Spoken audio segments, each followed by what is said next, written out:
happening, everybody, and welcome back to the True Gamer Podcast, a podcast hosted by two gamers for you, the True Gamers. I'm one of your hosts, Eddie, along with my bro, the inverted gamer himself, Sheps. How's it going, bro? Yeah, it's going good, man. How's it going? It's going good. I also lied. I'm excited for some things because I got my brand new laptop. I'm very excited about it. I'm loving that moment. And we have some interesting topics to talk about today, which I think is going to make for a good episode. I'm also scared. Okay. Because today's the day that I do my Kingdom Hearts drunk stream. Okay, look. I'm sorry. And I could die. I know that before we started recording, you were like, this is the order of things. I want to skip, please, really quickly. Go on. I don't care what you've been playing. I want to know, if you don't mind, what you think you're getting yourself into, so that when this will obviously air after the stream, but so people can see now, before you've played it, all right, what you're expecting, what you think your impressions will be, and then on next week's one, we'll get your actual impressions, like when you've thought about and simmered and stuff. When I first started this off, when I first pitched this as an idea, I was like, I'll play Kingdom Hearts because everyone talking about it and telling me I should play it and stuff like that. Also, you put it as like a £600 Yeah, thing. I was like, we're never going to get there. Oh, we got there. Okay, that's great. At the end. I thought maybe I'll do it as a way that like, hey, I'll get to play the game and people can try and sell me on the game. Yeah. And then I thought to myself, let me make it a drunk stream because I'll obviously need the help of alcohol to get through this game. I agree, especially the one that you're starting with. Yes, Kingdom Hearts 3. However, it's quickly devolved because I don't know anything about the game and we had to make like a bingo card. So I gave it over to D, Ollie, and I think the Black Sheep helped out. Everyone helped out and they've made this bingo card that I don't understand because I don't know Kingdom Hearts. Please? You can see it if you want to. It's actually in our big bros chat, the mod channel. Yeah. And it's quickly devolved into, all right, Eddie's just going to die on stream. That's quickly what it's devolved into. I was hoping to... you're fucked. I just looked at the first one. Nah. This can't be shots. What does the first one say? Someone says Sora, Donald, or Goofy. You're fucked. How often do they say that? I trusted them. I was like, okay, make them reasonable so I don't die. I do have a daughter, guys. You know, let's not... oh my God. Let's not leave her fatherless. This is a good spot to find some ingredients. If someone says darkness or heart, darkness and heart are said in one sentence equals 2 shots. You can't do shots. You can't do shots. This has to be beer shots and you or beer sips, and I'm going to request you add, if you get a line, at least like half a bottle of water or something like that. You need to hydrate. You're gonna die. This is the thing. I feel like Shep has seen this bingo card and now he's actually thinking about the good of the channel. Because if I die, that's gonna really hinder content creation.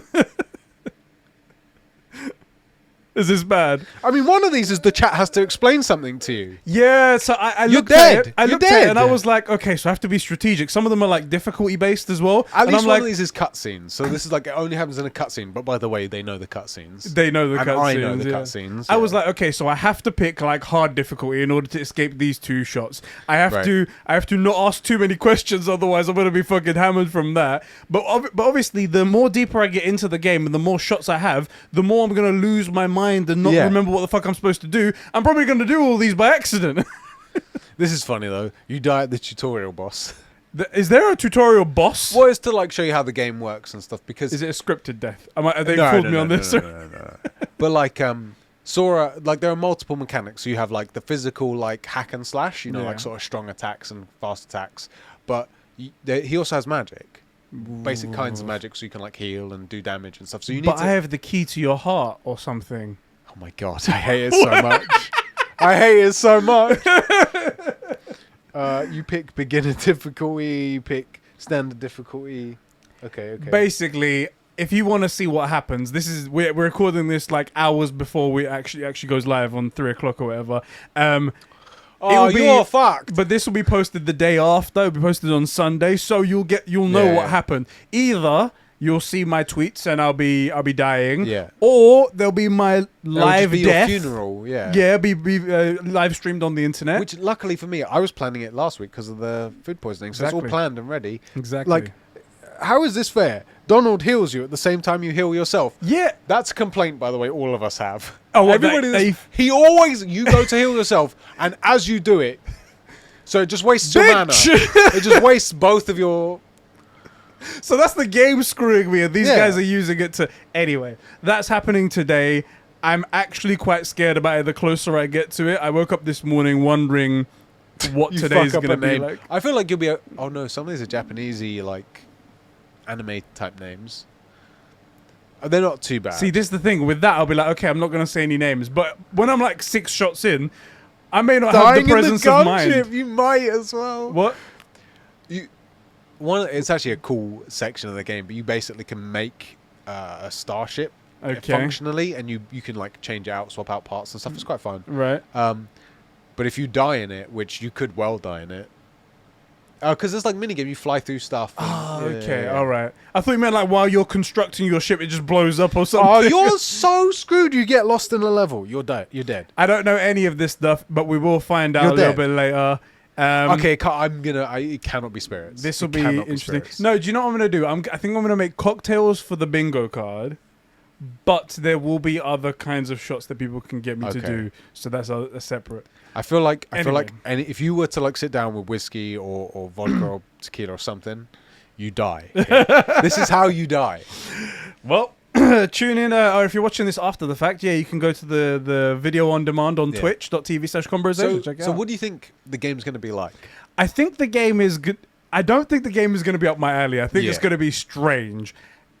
It might be. I think it's going to be great fun because the chat's there and we're all going to be having laughs and drinks, stuff like that. So that might help my impressions of the game, and maybe it makes me go back into it. It will be installed on the PS5, so maybe I'll just go into it again.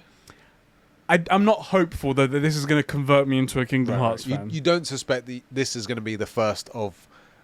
let's see, this is Kingdom Hearts 3, so 15 other Kingdom Hearts title platinums. Bruv, we got a story later where we talk about some games that are supposedly leaked, and on there it said Kingdom Hearts 4, and I was like... No, hold on, there's going to be 5 games between 3 and 4. There's no way going to go from 3 to 4. That's ridiculous. I was like, I'm playing Kingdom Hearts 3, and I don't know I think this is a remake or something like that, and I was like, that came out many years ago. How is there not... And I've heard of other games that came out between. How is 4 only just coming out? Yeah. Anyway, so okay. Yeah, I don't think this is going to sell me, but who knows? Who knows? Cool. Who knows what alcohol could do to me? How have you been, bro? What have you been up to? Not sleeping. Oh, okay. A lot of not sleeping. I haven't noticed any tweets or anything like that from you. Just if you didn't know, sometimes I tweet out that I don't sleep, which is every night. And when I say I didn't sleep, I don't mean like, oh, I only got 2 hours of sleep. I mean like I didn't sleep. I was up all night. Guys, help him out. Send him your sleep. Also, the worst thing, this is what really annoys me, is I'm not sleeping, right? And a bit of me is like, well, if I'm not sleeping, I should like go on my phone or jump on the PlayStation, like I'll bang out some Kenner or something like that. And like if I'm not sleeping, at least I won't be bored. But then the rest of me is like, well, what if I do get the chance to sleep and I'm going to sabotage it by like having a bright light in my eyes, you know? Right. So I just sit there bored. That's the worst. It's awful. It's awful.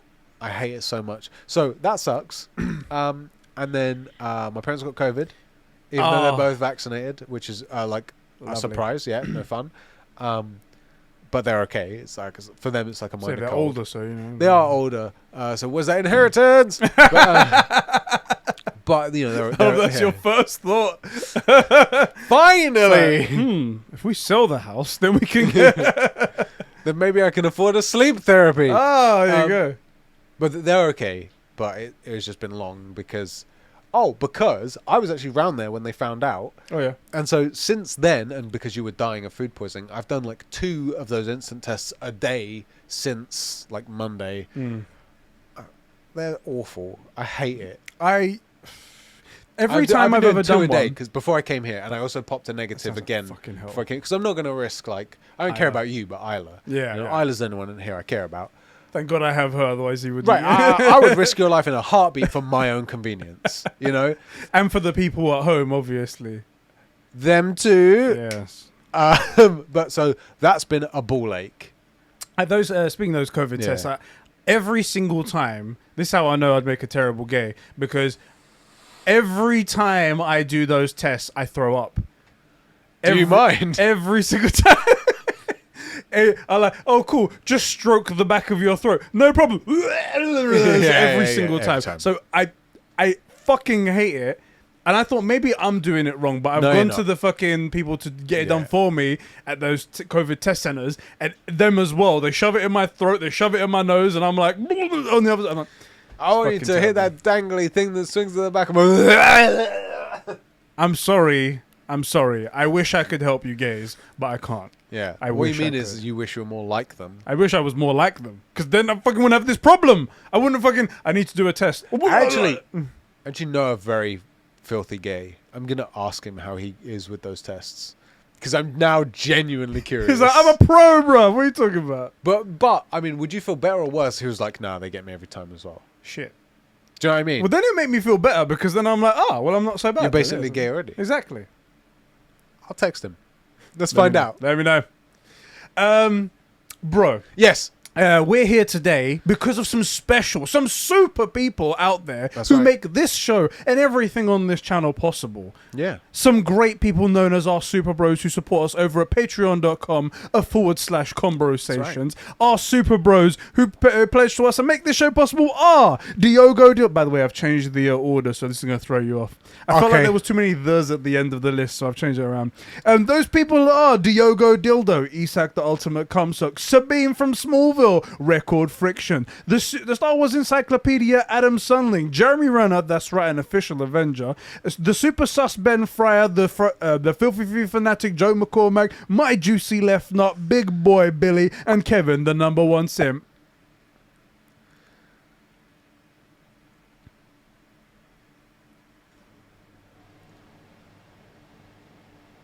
Of the hypocrite that is Xbox. Thank you guys so much for keeping the lights and mics on in this podcast going here. That's right. At Conbrosations. Two things. One, the AC ruined the bit. I wonder, should I? Well, now that we've referenced it, I'm going to leave the audio in. But sometimes I do cut it out. I know you can. But now I'm going to leave it in for you guys. Secondly, I hate that list because I've become accustomed to a way of things, and also I could tell. Reading isn't our strong suit ever, but especially like on camera and making content and stuff, like it can be harder, and it kind of messed up the flow because you haven't got there yet. But now I'm worried you're going to get in the flow of this one and then change it. I'll change it in 5 minutes. Also, welcome back, Sabine. Nice to have you back. Yeah, welcome back, Sabine. She's, by the way, replaying Horizon Zero Dawn for Horizon Forbidden West is coming out in February, and she's been listening to the podcast, even though she's not been on Patreon for a little bit and whatnot. And she's like, Shep's still hating on Aloy. And it's true. That's right. Like, yep. That's right. Also, she doesn't hate you for it, but she's just brought it up as a thing. And I was like, yeah. Sabine's a really interesting cat. She's, I actually need to ask her first. She's writing, I think, a PhD on something. You helped her in her PhD. I think I'm saying I helped is strong. You basically wrote it for her. Sabine, strong. For everything that you gain from this PhD going forward, Conbrosations management fee. Well, to be honest, she's our patron, so that's so weird. She is actually helping us. She's doing, I want to say, if memory serves, she's doing a study on like female, something to do with women changing over time, or like their voices getting deeper or something like that on TV. Okay. It was super interesting. And I find it interesting that she likes Aloy, who's like the worst female protagonist of all time. God, she sucks. I actually, no joke, we are like at this point, 3.5 months away from Forbidden West coming out? Yes. I'm excited for Forbidden West. Yeah. I'm really worried Aloy hasn't changed. It's possible. But I'm really a lot has changed in that game. Yes. But we haven't seen anything from the character development side of anything. What I'm hoping is that now the team that made it had like this vision for Aloy, and that's how she is, and now she's in somewhere completely different, tropical and all that stuff. That they'll remember, oh yeah, this is all new to her, even though everything in the first game was new to her. This is all new to her. Like maybe she can show some wonder and some interest and some intrigue, and then, because I want to like Aloy so bad, I really want to, because she's, a redhead. That's the bar. And I love the aesthetic of the game. Yeah, it is fun to, like, as just a thing to play. It's really well put together, actually. Yeah, it's just got no. also had an intriguing story. Yeah. Some really good stuff to it, and then they go and ruin it by having no curiosity. And that's my big thing, actually. I don't mind that Aloy never really struggles. I mind that she's not curious about anything. Did I tell you about how I went back and played the game and I found the reason why they sort of gave up on that was because in the beginning she got the focus and the focus sort of gave her taught her a bunch of things. Yeah. Granted, when you see the things for the first time, it'll still be wondrous and whatnot. I mean, if you see pictures of a skyscraper and you've only seen huts before and then you go and see a skyscraper, it should be... That's the thing. Like, while that was an answer technically, I feel like there still should have been a bit more wonder. Yeah. And I feel like that you took out such a human part where that could have been a cool moment. Aloy feels like an AI a lot of times. She feels...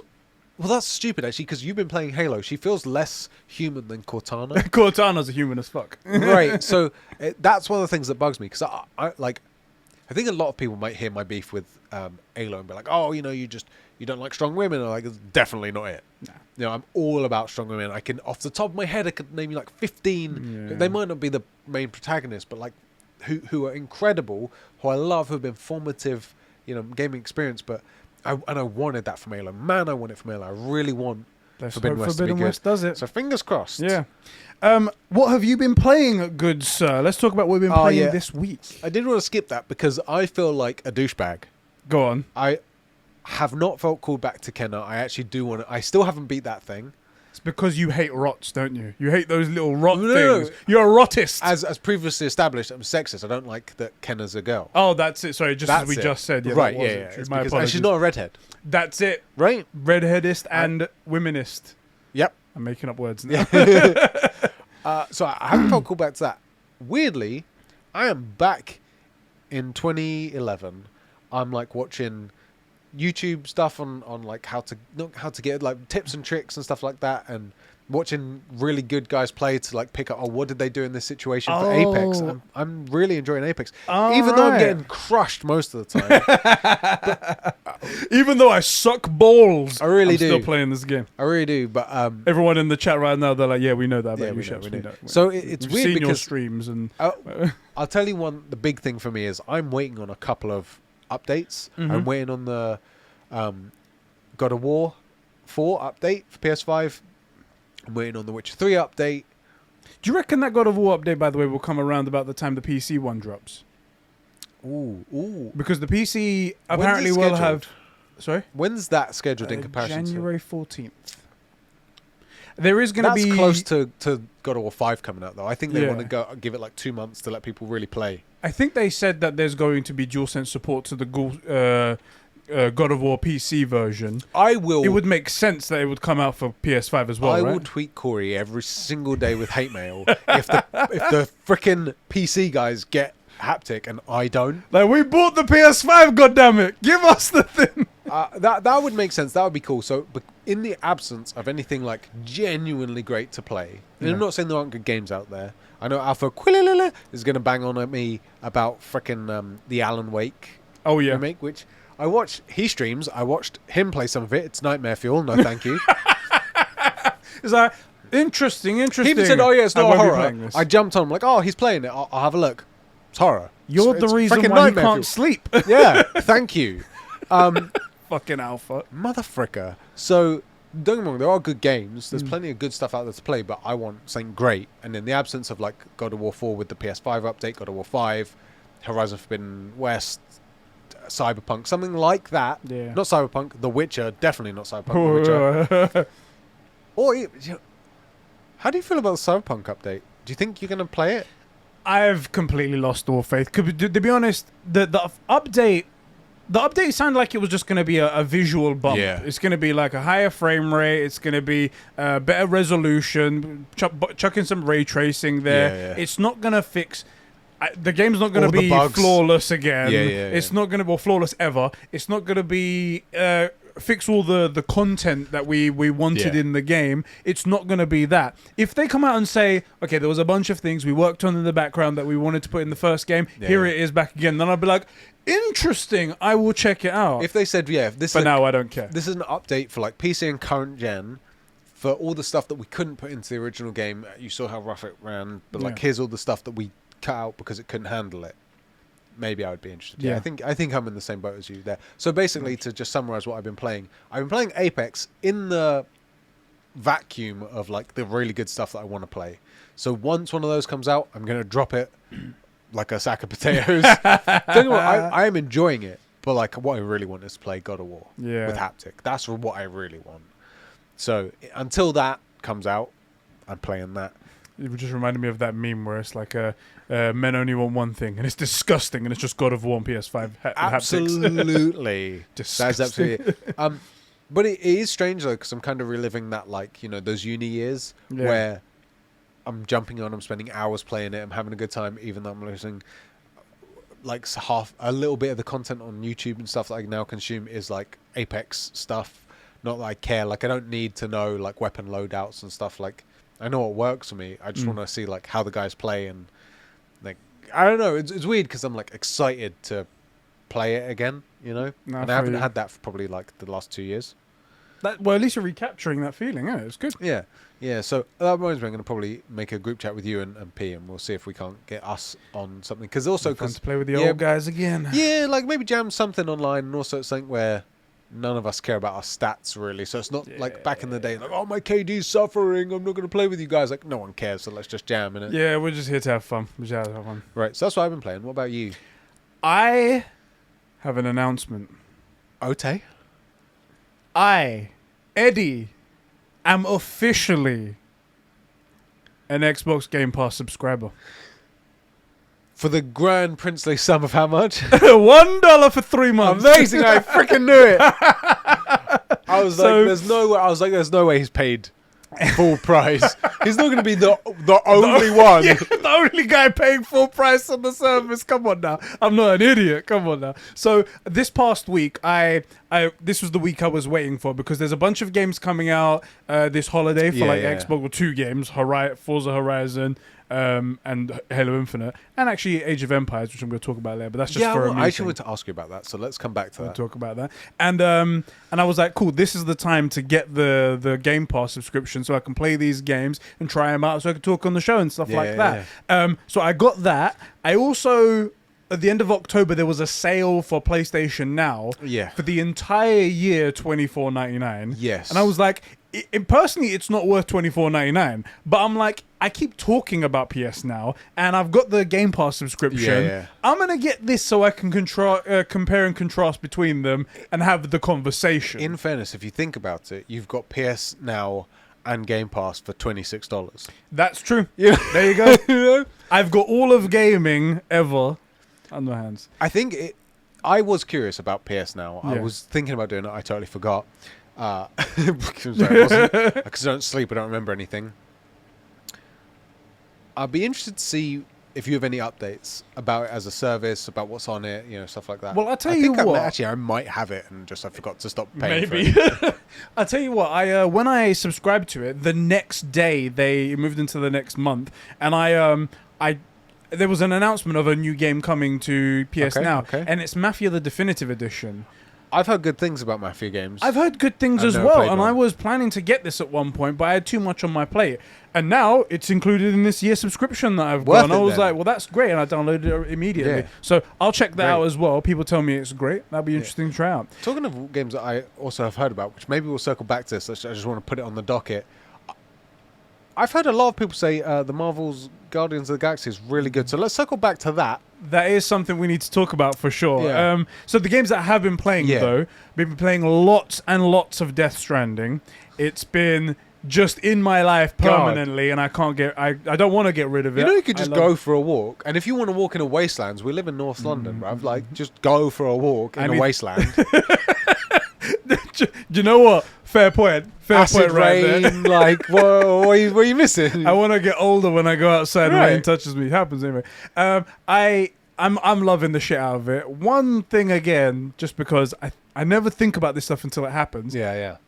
Because I'm a father now and I've got a child, when it got to the mama section, with Don't think I know this, but keep going. I couldn't care less for this. There's a section where this one woman, she works for Bridges, but she has a baby that died when she was giving birth to the baby. Oh yeah, this is early on. I remember exactly. This. Yeah, she's still connected to the baby, but baby's a BT, but she's still connected via the umbilical cord to her. Crazy. And it's like she can't let go of the baby. She has to actually physically sever the connection, but it's her child, and then she goes to the other side. And I was like, oh shit, this stuff's hitting really hard because I've got a kid now. Yeah. And there was an emotional moment. I really loved it, and I was like, damn, this is a really good game. But I have to say again, this is the best looking game on PlayStation 5. I'm going to be uploading all of the cutscenes because I've been recording them. Okay. I'm going to upload all of the cutscenes. It's going to be like a 10-hour Death Stranding movie onto YouTube, 4K 60 FPS, so you guys can see. Yeah. Kojima has done some mad stuff for this director's cut. Really, really worth the money. Really worth the money. Side note, just because I'm curious, let me know how long that takes to render. That's gonna be. Well, I did 3 hours of it on here, and it was like nothing. It was just like, yeah, we got this, but we got this. Just as a test, I did that one. Other than that, I've been playing a lot of Age of Empires. Yeah, I wanted to ask you about this because I don't think in the entire time we've known each other, you've ever mentioned RTS games. I used to be an RTS addict. Were you any good? Yes. Oh, okay. Very, very good, and I used to love it a lot. I used to play Red Alert back in the day. I know Red Alert, yeah. And then all those Command and Conquer games, they were all my shit. Yeah. And then Age of Empires was another one on the side, because that was more like just by myself playing it rather than over the internet with other people. I was like, yeah, this is great. And then Age of Empires 4 comes out, and I was like, maybe I should just check this out. And it was on Game Pass as well. So I was like, bang, go in there, download the 4K HDR package for the PC and stuff like that. For $1. And I'm fucking loving it. It's so fucking... It brought back all those memories. And me and Corwin have been talking because we're both into it. Right. I'm like, it's sucking me back in this. Like, good. That's interesting because I started way back when on Warcraft 3, which is sort of the fancy version of StarCraft in a sense, which then they came out with World of Warcraft, and so I moved into that because I was shit at Warcraft 3. I was just no good, but I was very good at World of Warcraft, and I'm just glad that you're also in something that isn't cool, because RTSs aren't cool. It's not real gaming. They're not cool. They're not. You can't flex that to anybody. Right. You're like, hey, yes, I've been playing Civilization. Sim 6. Sim 6. They're like, what? Do you want to have a nice quick game? Just easy 8 hours of Civ. Yeah, easy, my God. I'm going for a... What do you call it where you win by like without violence, like a society win or some shit like that, like where you just get to such a high technology that they're like, yeah, you basically win at this point. You win at this point. You outsmart them. Right. It's dumb. It's stupid. Yeah, you're not cool if you play these games. It's just for your nerdy ass self. That's what it's for. I've been loving it, and I'm playing that on the side. At one time, Adrian had to go into work or something like that, so I was just with Isla, and this is a macro. So I was sitting her down on me, and I'm just talking about the game with her, just playing. I'm like, yeah, okay, so you hear this. Did you do that cute, like, laughing at random stuff? Oh, her laugh right now, and how she nails the comedic timing as well. Sometimes that's crazy, isn't it? You think, like, she can't possibly know where this is supposed to go. She's going to be a comedian, and I'm not talking like, what's that shit female comedian, what's her name? The one that keeps on saying dumb shit. Anyway, people will know in the chat, and they'll say, yeah, I know which one you're talking about. Those are the games I've been playing. Okay. I have pre-ordered for both of us. Yeah. GTA, the trilogy, the collection, which is coming on like the 11th. Yes, yeah. And the day after, Battlefield 2042. Yeah. Forgetting all of those, you're now a Halo fan. I want to talk to you about Halo Infinite. Oh, yes. Because look, end of the day, we both love GTA. I think my favorite is Vice City. Yours is San Andreas. Yes. I couldn't care less about GTA 5. I'm just going to put it out there. I want to play Vice City, ideally with all the original music, but that'll be like in my spare time. Yeah. You know, like in my spare time, in like my extra gaming time when none of my mates are on for anything, for Apex, and there's no like God of War or anything. Yeah. You now are a fan of Halo, I would say. I think that's fair, right? Yeah, you can see I'm why. Really, really liking what I'm playing. Halo 1 and 2 at the moment are really, really good. Really good. How are you... Because maybe you have your finger on the pulse. Unfortunately, I didn't know they'd made another Halo. They finished at 3. They just seem to have stopped for you. Yeah. So, like, that's genuinely how I view it. So I'm curious where Halo Infinite goes for you. This is the thing. It's so bad. I mentioned this on because last week, because I was sick, I sort of tried to give the guys something so there wasn't like a week of no content. And I spoke a little bit about it. A couple months ago felt like so optimistic for Halo. I was like, I think they've got this in the bag. Yeah. And then months went on and we started to hear worse and worse stuff. No Forge, no co-op. Ray tracing will be in the game straight away. It will come later in an update later. We still hadn't seen the campaign gameplay. Hey guys, go and play the multiplayer. Oh, the multiplayer is great. Can we see some campaign, please? No, the campaign's not ready yet. We're not going to show you. And it seems like it's all coming down to the wire. After seeing, because last week we did get the campaign overview. After seeing the campaign overview, you would think that would alleviate all of the thoughts and the stress and the pressure. However, it just seemed to pile more. Yeah. I really went out of my way to try and look for something optimistic, to try and look for one good thing about it. And one thing was the visuals for this one particular scene that I saw. I was like, oh, the character model looks really updated. And then it turns out that was a CG cutscene that they threw in between the gameplay. And I was like, you fuckers, why'd you... The one thing I tried to be positive about and you didn't. Anyway, based on that campaign gameplay, I'm not really... I think I'm kind of worried for it. Yeah, me too. I'm not the Halo expert, but... Halo has never been open world for me. No. The open world look of everything going to these different like bandit camps and stuff like that not right, doesn't scream Halo to me. You've played enough Halo now to feel it. I feel like I have. I don't want to say that because I haven't played all of them. Yeah, there's only one more after 2. Exactly, there's only one more after that. Yeah. But from my experience, it doesn't look like Halo. Yeah. It doesn't feel like Halo.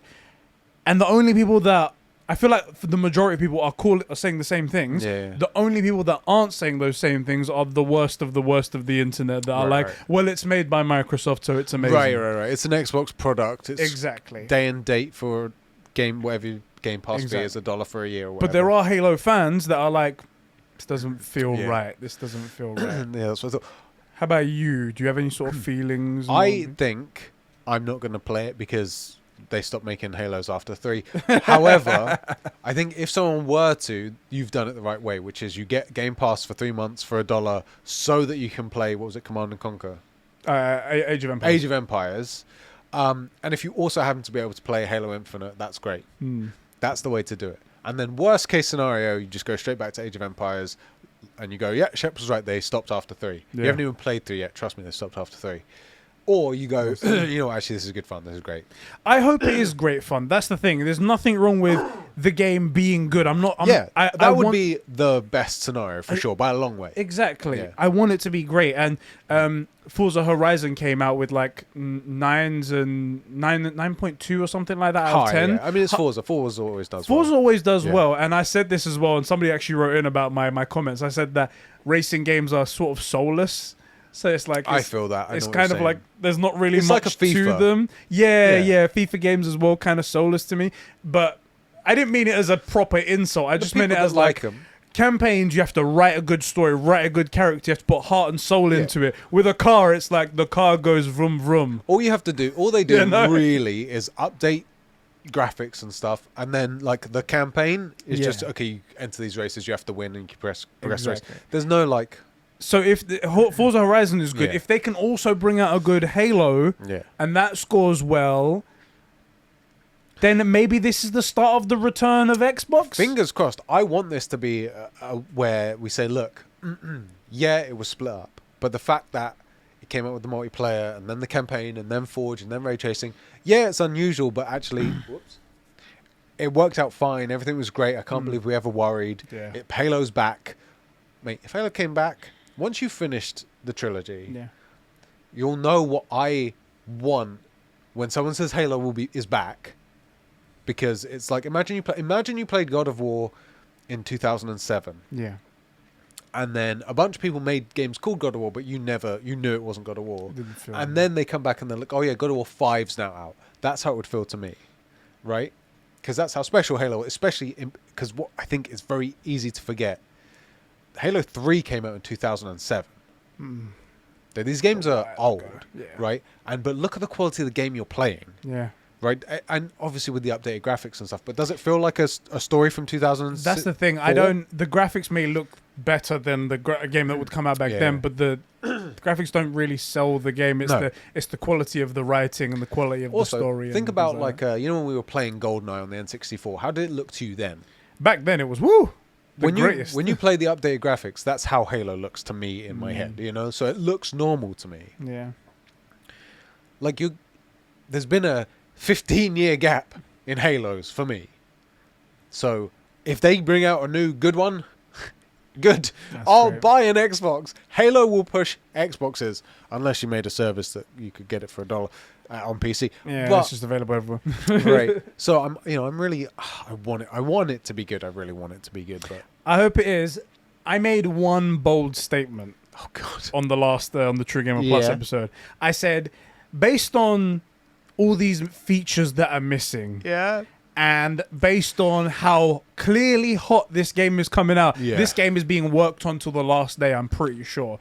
And past it, yeah. Exactly, because they can't get ray tracing out, because they can't get Forge out, because they can't get co-op out, and because we didn't get to actually see much of the game until very recently, and even then it wasn't a very long bit of a campaign overview gameplay. Was it also an old build? And also, and it was delayed a year, and the gameplay that we saw wasn't like a first mission or half an hour in or something like that. Right. Let me play out this thing to give you a good feel of it. Because of all of that, I'm getting kind of Cyberpunk 2077 vibes. I think it's going to be shit. For the record, I want it to be amazing.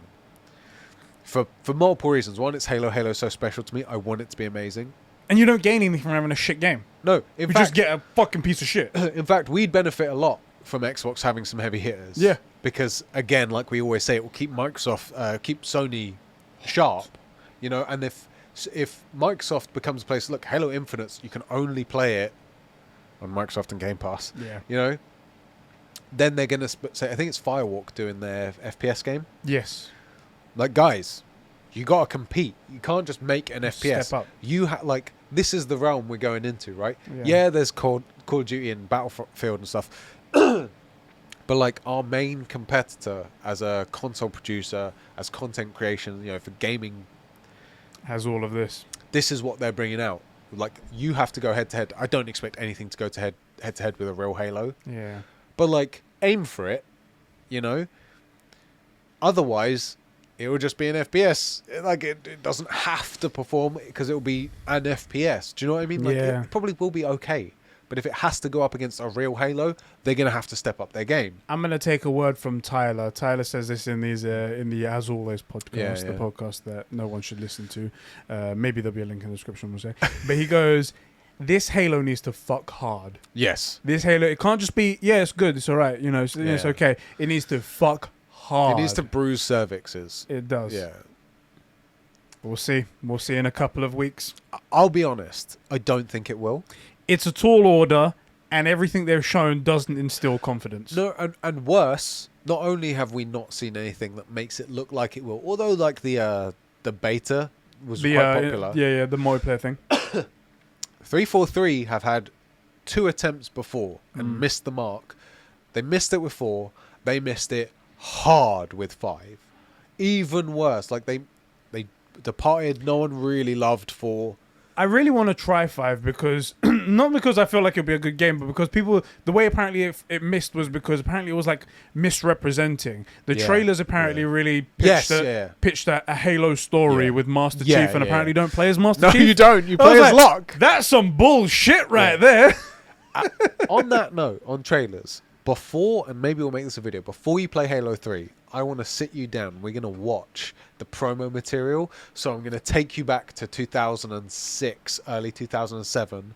You've played Halo 2. It's been one of the best games ever made, the best story ever told.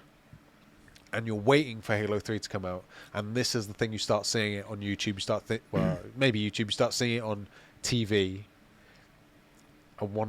So you can see like how you were getting hyped for it. And then you play Halo 3. can I fully immerse myself into 2016? As in, just come off of a Call of Duty game. Yes. And not wash, masturbate before and then after. Oh, yeah. Because that's all I did when I was in 2016, so there you go.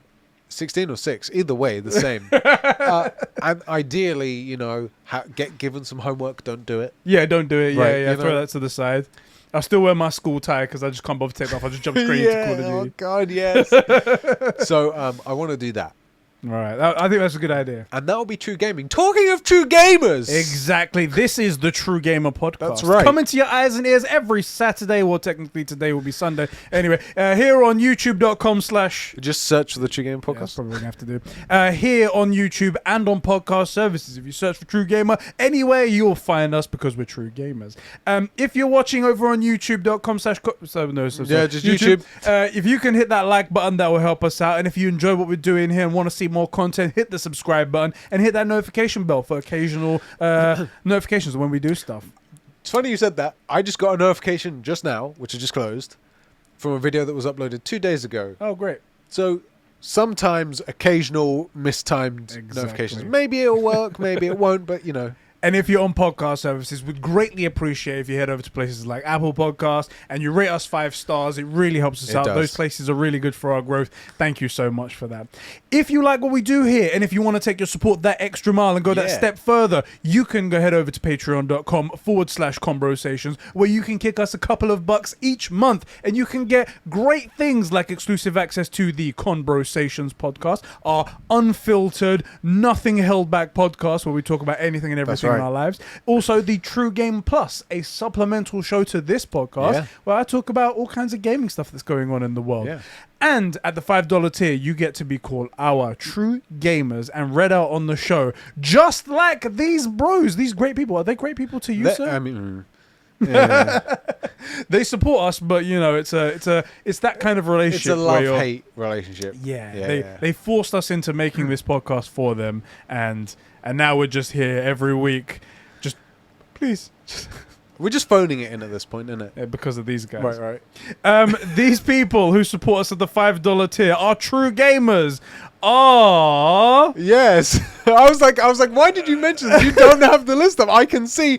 I would have dropped you in it, but you did it to yourself. There you go. Those people are Jeremy Horde, Sab2557, Shepsy's Krusty Riot Nut, Cats Bacoral, Isak Manny, Record Friction, Tobias Forge, Please Release the New Ghost album, Sincerely Adam, Kevin Crow, Superwell Ben, Joe McCormack, Diogo, Billy, Jack Nicholas, You Absolute Thithering Thothage, aka Zacchino, Sussy Imposter Among Us Moment, Batfan, aka The Better Eddie Clone, Fishy the Jackal, Max H, Cobra SS, Albiscory, and Albiscory. That's the last one. There you go. Thank you guys so much for keeping the lights and mics on and the gaming going here. That's at right. Conbrosations. So if you are interested, that was patreon.com/Conbrosations. Join over 50 incredible content consuming people.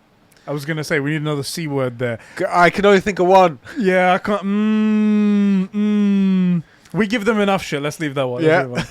But guys, if you can't head over to Patreon, if you don't have any bucks to toss our way, that's fine. We love you regardless. We love the support you give us over here on YouTube. Everywhere, you're a great part of the community. But hit the like button to help us out. You know, leave a comment down there. That's really good stuff. Talking of leaving comments. Yes. That segues perfectly into, which I definitely didn't forget nearly, my favourite, never forgotten segment of the show, Correcting Conbrosations. We need a jingle for that. Correcting Conbrosations. Bing! Yeah, I like it. That's the one. And then do like the star ting. Like one of those trashy 50s like sitcoms. So look, we're idiots and we're on the internet and we've never let facts get in the way of strongly held beliefs. And so sometimes, rarely, but sometimes, we will say things that aren't exactly accurate. And a fun new segment, actually I do genuinely enjoy this, Correcting Conbrosations, you leave in the, the comment section of this video, anything we say, you go, when you said it, actually it was this, actually Halo came out in 2007 in July, and you said it was in June, you idiot. Yeah, you idiot. You blithering idiot. That's what you do in the comment section. Right, and then we'll read it out and we'll credit you. For that, which is good. Don't forget to like the video, but also, we need help, so it's beefing out the I feel like YouTube we need algorithm. to summarize this because I don't know if we haven't. I don't know what happened here. I don't know if I'll tell you what happened here. Say it one more time. I've been feeling this whole show because to them it's coming out a day late. Yeah. To us, this is almost half a week late. Yeah, we usually and record I'm missing Thursday. hanging out with my bro. Yeah. And so it's like full chaos. Things at are the flown minute. out. There's a correcting conversations. If we say anything wrong, write in the comment There you section. go. And then in the next episode, we'll read it out We will. as a correction. We will. Perfect. I think we did say that, but I don't know. I don't know. I went on a full tangent. So That's another part of our brand. I'll give you some good news. We got nothing wrong in that last episode. we're freaking smart, bro. We're smart. That's right. Next episode. When you said Forza only has ray tracing. God damn it. What the fuck? God damn it, Alpha. I can already see you typing. I can already see you typing. But anyway, do that and we'll read you out in the next episode. Talking about Alpha, Go ahead. that man is a content consuming monster. Yeah, he's Oh rivaling my God. Diogo. He's gone back and I got a DM. Yeah. There was like a random. I happen to know it because it's my own story, but it was like a quote from a story. I think I might have told this when I did a road trip across the USA, Oh, yeah. and he was like, "No one ever looks up, man." He just sent that to me, and I'm like, "Are you watching old podcasts?" Yeah, he's Yeah. he's like, because he just became a patron. Yeah. And he's like, I'm going back and watching the old ones, which you get access Yeah. to if you're a patron. And he's like, you guys got some wild stories, boy. I'm like, yeah, we're wild. But I got that out of nowhere. I'm like, "Are you watching old podcasts?" And he's like, "Oh, you recognize it?" I'm like, "Well, it's my story. I know, Yeah. I know the line, but like, I wasn't expecting that." But while he's doing that, he's gone back and watched he's been watching Smallville. He went Yep. back and watched some a Shazam series from the 1940s. Jeez. The dude's a monster. Like, a it's monster, yeah. impressive. Plus, he's watching our trash. Yeah, exactly. I mean, that should take up a lot of your time, a lot of Yeah. your mental ability as well. It's just That's like, right. Trying to I'm decode drained. all the nonsense. What are our topics, bro? bro, today's topics include Yeah. how Crystal Dynamics is a disappointment to Square Enix. Okay. State of plays, what is the point in them and do we really need them anymore? Okay. More PlayStation, also the beautiful open world of Elden Ring, Okay. and the topic of the show. More PlayStation games could be coming to PC only on PlayStation. More like only everywhere station. That wasn't a good joke, was Ha! Zing! Got him! it? Okay, So is that our first topic? so that's our first topic. A few weeks ago, you guys may have remember the alleged leak from Nvidia Geforce Now streaming yeah. services. Apparently, it was pulled from the. I might get my FF9 remake. We'll see. Hold on a sec. Which was apparently really leaked from their server, so from an official server. Nvidia came out and denied it, saying that some of them are released, some of them are unannounced, some of them are just made up for the purposes of the list to try and for back end stuff. Bullshit, absolute bullshit. That was the worst. Anyway, it had a bunch of games on there that were planned to be coming to the service, both unreleased and unannounced. The most interesting of those games, however, were some PlayStation games, such as God of War coming to PC. Yeah. At the time, some of us were skeptical. However, since then, God of War 2018 has been officially announced to be coming to PC in January, leading to the credibility of this list. Well, today we have a supposed second leak from the Nvidia Geforce Now streaming service. Their fucking servers are leaking all over the fucking place. They need to really work that shit out. Just tell me what I want to hear. As well as some dates. Just tell me what I want to hear. As well as some dates for some games that we've only got a CG trailer for, like we haven't had a date before. Some games like Redfall apparently coming out in June 2022, Contraband November 2022, Avowed December 2022. So 3 Microsoft games in the same year. Pretty good stuff. Yeah, there. not bad. Fable October 2023 allegedly, according to this leak. Wait, what? Elder Scrolls. Sorry? Like Fable 1 remade, yeah? No, the new Fable game. In 23. Yeah, that's early. That's like a year and a half earlier than I thought. me too as well. Ooh. Elder Scrolls 6 January 2022. Although it says 2nd of January, I don't know why you'd release something the day after like New Year's. You wouldn't. It's a bit weird time. It's not. How but many anyway. shops are open? Right. I feel like shops really reopen the 5th. it seems like an odd time. Yeah. But it has a bunch more other ones on there. Tell me the one I want to know. I tell you what, hold on a second. I'm going to pull it up because I actually didn't get the Final Fantasy one, but I think I did remember seeing it. Hold on a second. I hope I'm looking calm because my blood pressure's through the roof. I really want. If there's 2 leaks and some of this is like, if you're new around here, I love Final Fantasy 9. I think it's the best Final Fantasy they ever made. It was leaked. I thought it was unusual. That was actually the thing that made me doubt that leak. Yeah. Because Final Fantasy 9, as a big fan, I'm well aware, it's one of the least successful of the newer Final Fantasies. Newer. Yeah. Was on PS1. It was a departure from like the way they were doing things. It was more steampunk, less fancy a little bit. Just didn't do super well. But it was, in my opinion, by far the best game. Way better than 7. As good, if not better than 10. Everything else sucks. So maybe I'm misremembering. I don't know why I'm misremembering, but there's no mention of Final Fantasy on there. I'm sorry to get your hopes up. God damn it. Now it's going to be real. Now, it's like, well, of course, because there's no Final Fantasy 9. Now, as well as those games that I just mentioned, the list also included 7 PlayStation first-party games. Ooh, okay. That haven't been announced, allegedly coming to PC. Okay. Those games are Ghost of Tsushima, a big one. Okay. Death Stranding Director's Cut, although Death Stranding already came to PC, but not the Director's Cut. Yeah, I mean, question, how much extra is in the Director's I haven't got to that much yet, cool. but there are extra missions and stuff like that. I mean, that one seems obvious. Yeah. Returnal. Okay. Sackboy: A Big Adventure. Okay. Ratchet and Clank. Ooh. And a very interesting one, Horizon Forbidden West. The reason why Horizon Forbidden West one is so interesting, I'll give you a couple of dates, by the way. February 8th, apparently, for Ghost of Tsushima next year. Okay. February next year, apparently. So it's going to be God of War January, February Ghost of Tsushima. March will be Death Stranding Director's Cut. April, Returnal. Every single month there's another PlayStation game dropping on PC according to this. This seems too tightly packed, I gotta say. And this is the part where it gets really weird for me. Okay. September 2022. Yeah. Horizon Forbidden West. No. That's like 7 months after the release on PlayStation. That's still well into the sales cycle of that game on PlayStation, hoping that you're going to push people onto the PS5. It's before the next Christmas sales of it.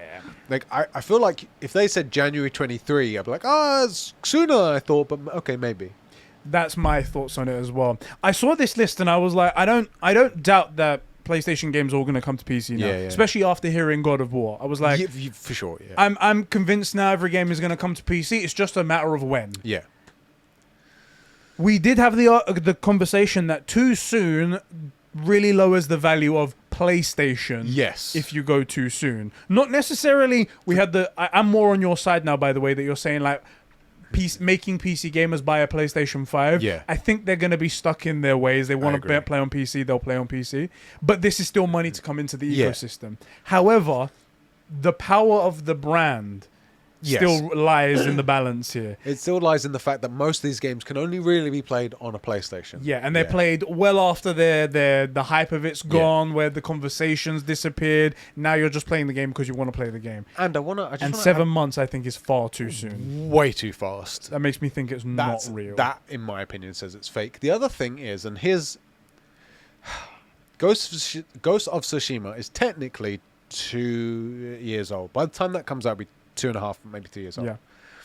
Except that 2020 and 2021 happened, and they're kind of right off years. It doesn't feel like they don't exist, right? Right. So it feels like, although the sales are gone, like it's not in its sales cycle. It's still kind of close. Yeah. Especially if you're going to release God of War. Are you telling me you're going to release God of War and then a month later you're going to release Ghost of Tsushima? I don't buy it. It just feels. It feels really, really odd. Now, right. I will say, in terms of money driving as a business, yeah. God of War, I think, is going to smack. Look, God of War is, and by quite a way, the best game ever made. Shut up, RDR2 guys. It's not even close. Shut up, mate. Also, Ghost of Tsushima is better. Get fricked. Like, it is the best game ever made. And on PC it's going to smack. It's going to have unlocked frame rate, unrivaled graphics, and the PC guys are going to go, all my days, God of War, best game ever made. Facts. Yeah. And I think Ghost of Tsushima on PC would smack as well. I think you're right. And I personally am a big fan of Returnal, and it's been getting a few Game of the Year awards, even though we're only in the beginning of November already. So if that comes to PC, that will smack. And if Horizon Forbidden West does come out at the end of the year, that will smack as well. Yes, it will. In terms of business, that is a huge amount of money coming in. And from a purely business standpoint, not thinking about what that does to the brand and what that does to your loyal fans who've bought a PlayStation and stuff like that, I can see that being a possibility. How do you feel about that?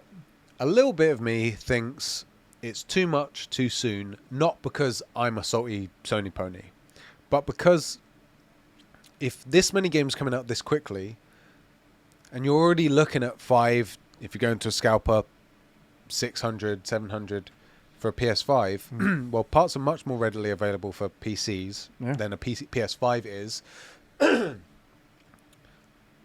Why would you buy a PS5? You know, there's a compelling argument now to be made to just buy a gaming rig. Yeah. Because all the best stuff's coming. And look, it will look better on a PC for most of these things.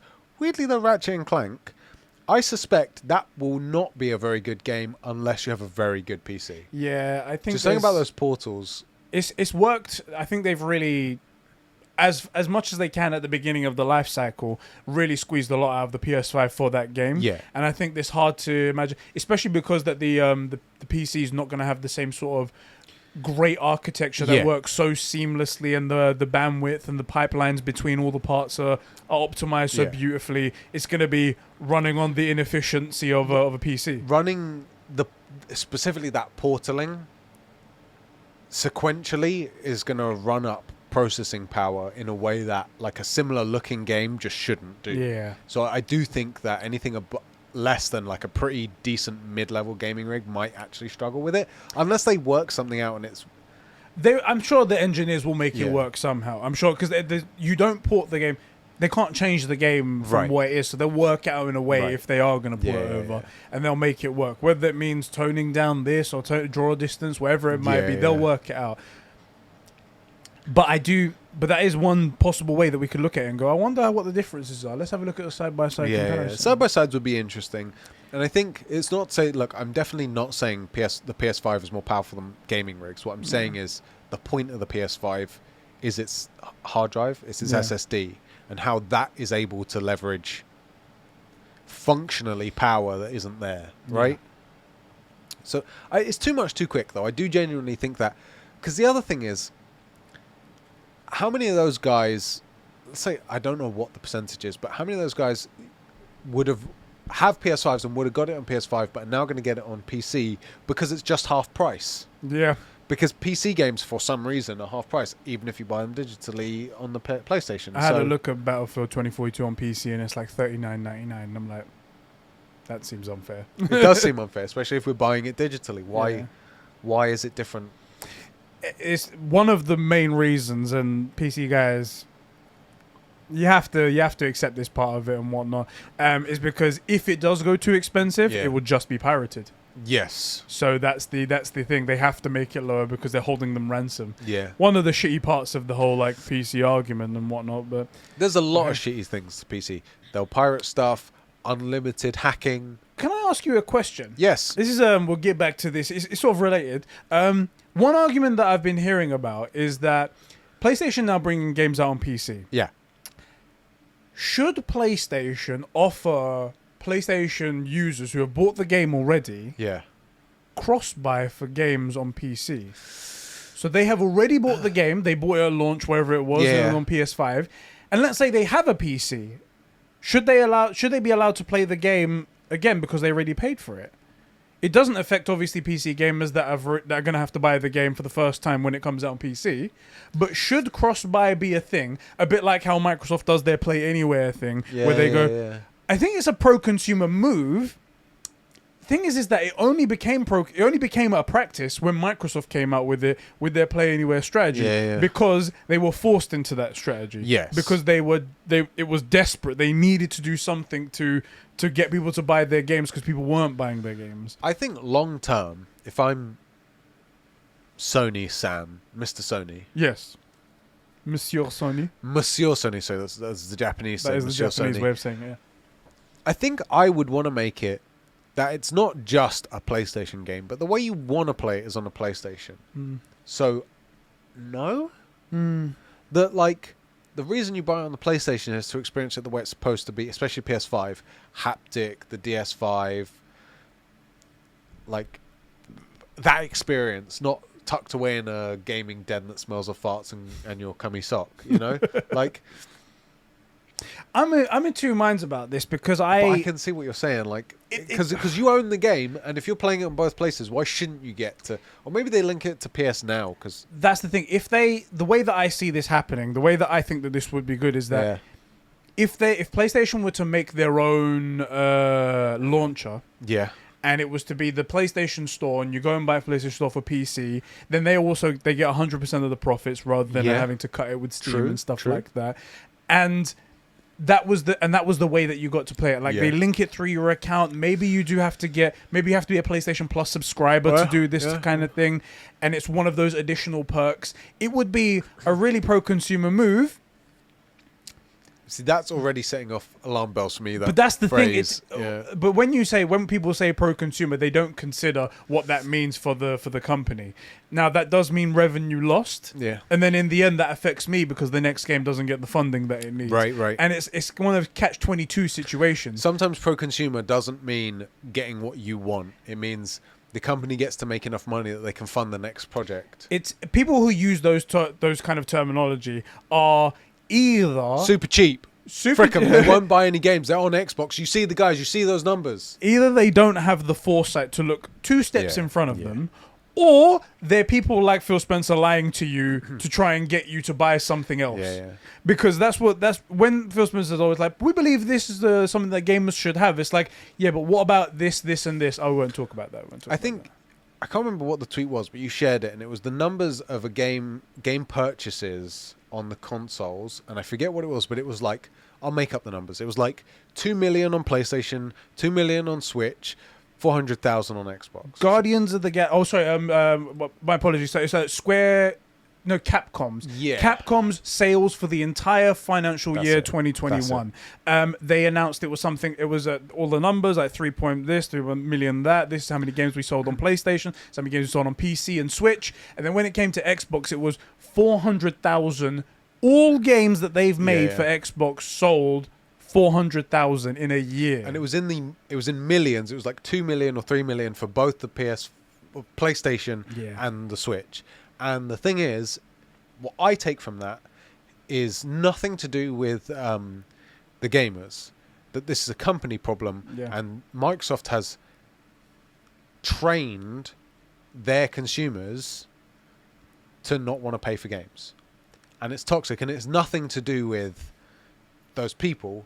You know, it's like they've been trained to act away to a given stimulus. It's not that PlayStation guys have more money. It's that they're willing to pay for good product, and they tend to get the better products. That's why PlayStation was the highest on there, because they get the better products overall. Like you God of War, your Horizon Forbidden West. And it's the Switch. You get all your Zelda games. You get Mario. You get Smash. Like you get great game Pokemon. You get great stuff on the Nintendo platform. What do you get on? You know, there's no incentive to buy stuff on Microsoft, and that's the issue. And so they start saying pro-consumer. Saying pro-consumer doesn't mean that it's true. Doesn't mean it's good. Allowing your customer base to pay a fair price for a fair product allows that company to continue to make good products. This is the thing. If we was to have these negative side effects, but then there was this giant positive for the industry on the other side, I'll be like, we've lost this, but we've gained this thing, and this is the future. Instead, what we've gained is the people are saying like, hey, we can get gaming for really cheap. And I was like, yeah, cool, but that's not going to last, especially at the rate that we're going, where everything is all in the red, where everything is lost. It's all going to end at some point. And the thing is, it gets even worse when you think about the higher-ups who have the information, who have the numbers, and then see it and go, we're going to continue down this path. We're going to continue, and we're going to continue. We just need to double down on Game Pass. And we're going to lie to our consumers to say that everything is going smooth, everything's going great. Say that we're pro-consumer and everyone else try and charge you extra money. They're not pro-consumer, so you should come to us and spend your money. And then what's going to happen is these guys, and this, I'm not saying Xbox guys like are stupid or anything, but they've been trained to look for a certain value proposition, right? But it doesn't come with a quality of game. It's just a price position that they have. And then eventually, either Game Pass is going to go away because it's losing people and it's not making money. It's not even halfway to being profitable yet. Correction, it's not even halfway to breaking even. I think that their number of, was it 53 million? Was 50 that while ago, it was 50 million subscribers. For it to like not cost the money. Yeah, but it's so bad because we don't know at what price these people are going to be in there. And that was pre-acquisition of Bethesda, that's the factor into it. My point is, I suspect Game Pass is unsustainable even for Microsoft. And so that goes away. And then now what happens? Xbox tried to charge you full price for games that are shit tier. Like your Far Cry 6 level of games. Like it's way back there. The graphics don't seem to be up to date. It's not super great. You know, it seems clunky. You're going to pay full price for that? Okay, so maybe you migrate. And forget Sony. Let's say you go to the Switch, but you've been trained to buy games at a certain price. So now what are you going to do? You're going to wait 3 years to get it used? Yeah. Like what are you going to, do you know what I mean? So it feels like pro consumer, all it has done is really damage everything that goes onto Xbox, including those, the Xbots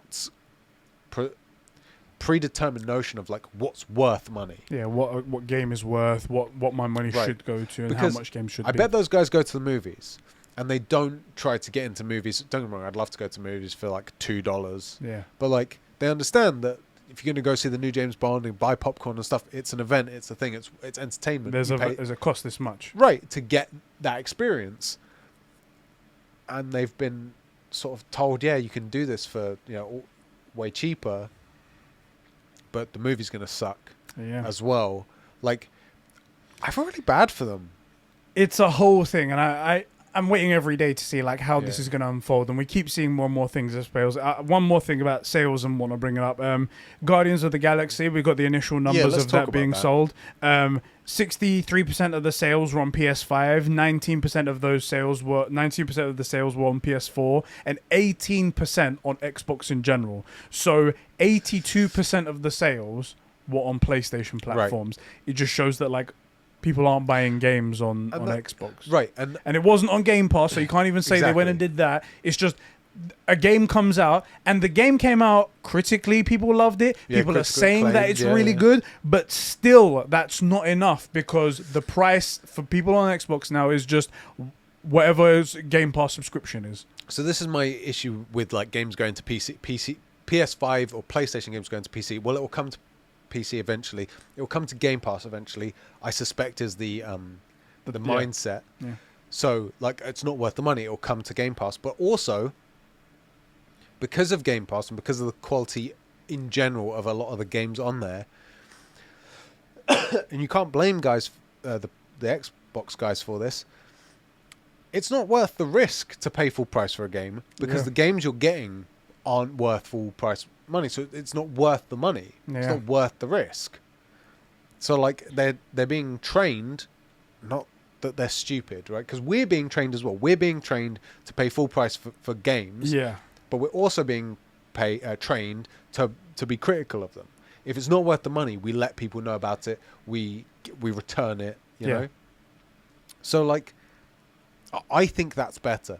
Not because we get this critique a lot. Oh, you're just trying to fed shows, paying for stuff. No, I want good quality stuff, and I'll pay for good quality stuff. You know, I don't want to buy a really cheap car that never works. Yeah. I would rather spend more money on a car that will get me there, that's going to be safe and reliable and not cost me a fortune in fuel, right? I'll pay the premium for that.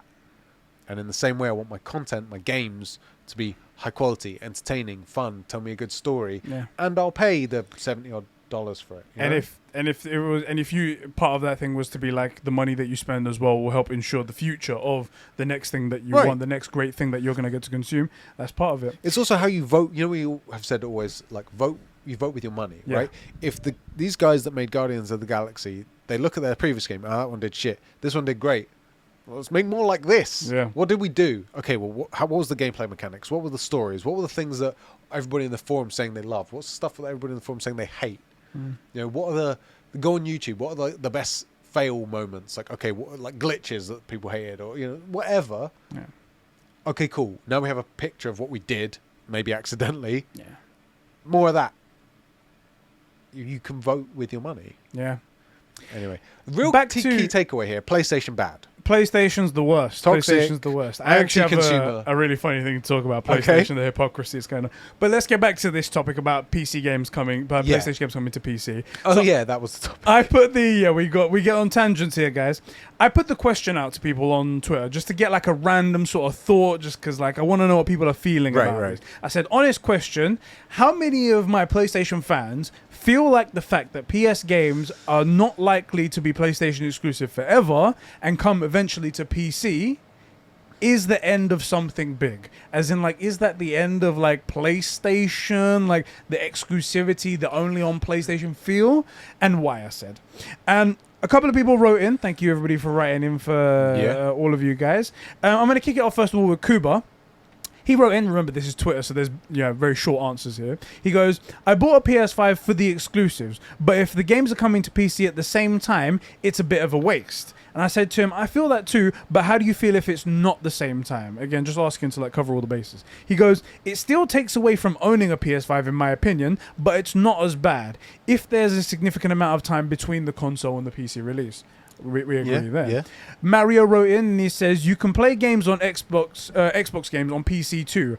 I don't mind. So he's like, so I don't really care. He did this emoji like that. I don't mind when older PS exclusives are being played on PC. If new exclusives like God of War 5 or Forbidden West can be played on PC on release, then it will be a bit silly to get a PlayStation in the first place. Again, widely agree. I love, by the way, how no one said this was silly except us for Xbox when they said day and date games are coming out on PC. It's a great pro-consumer thing, but when PlayStation does it, that's silly. It's going to cheapen the brand. Why even get a PlayStation? Why even get a PlayStation? Yeah, exactly. That's the point.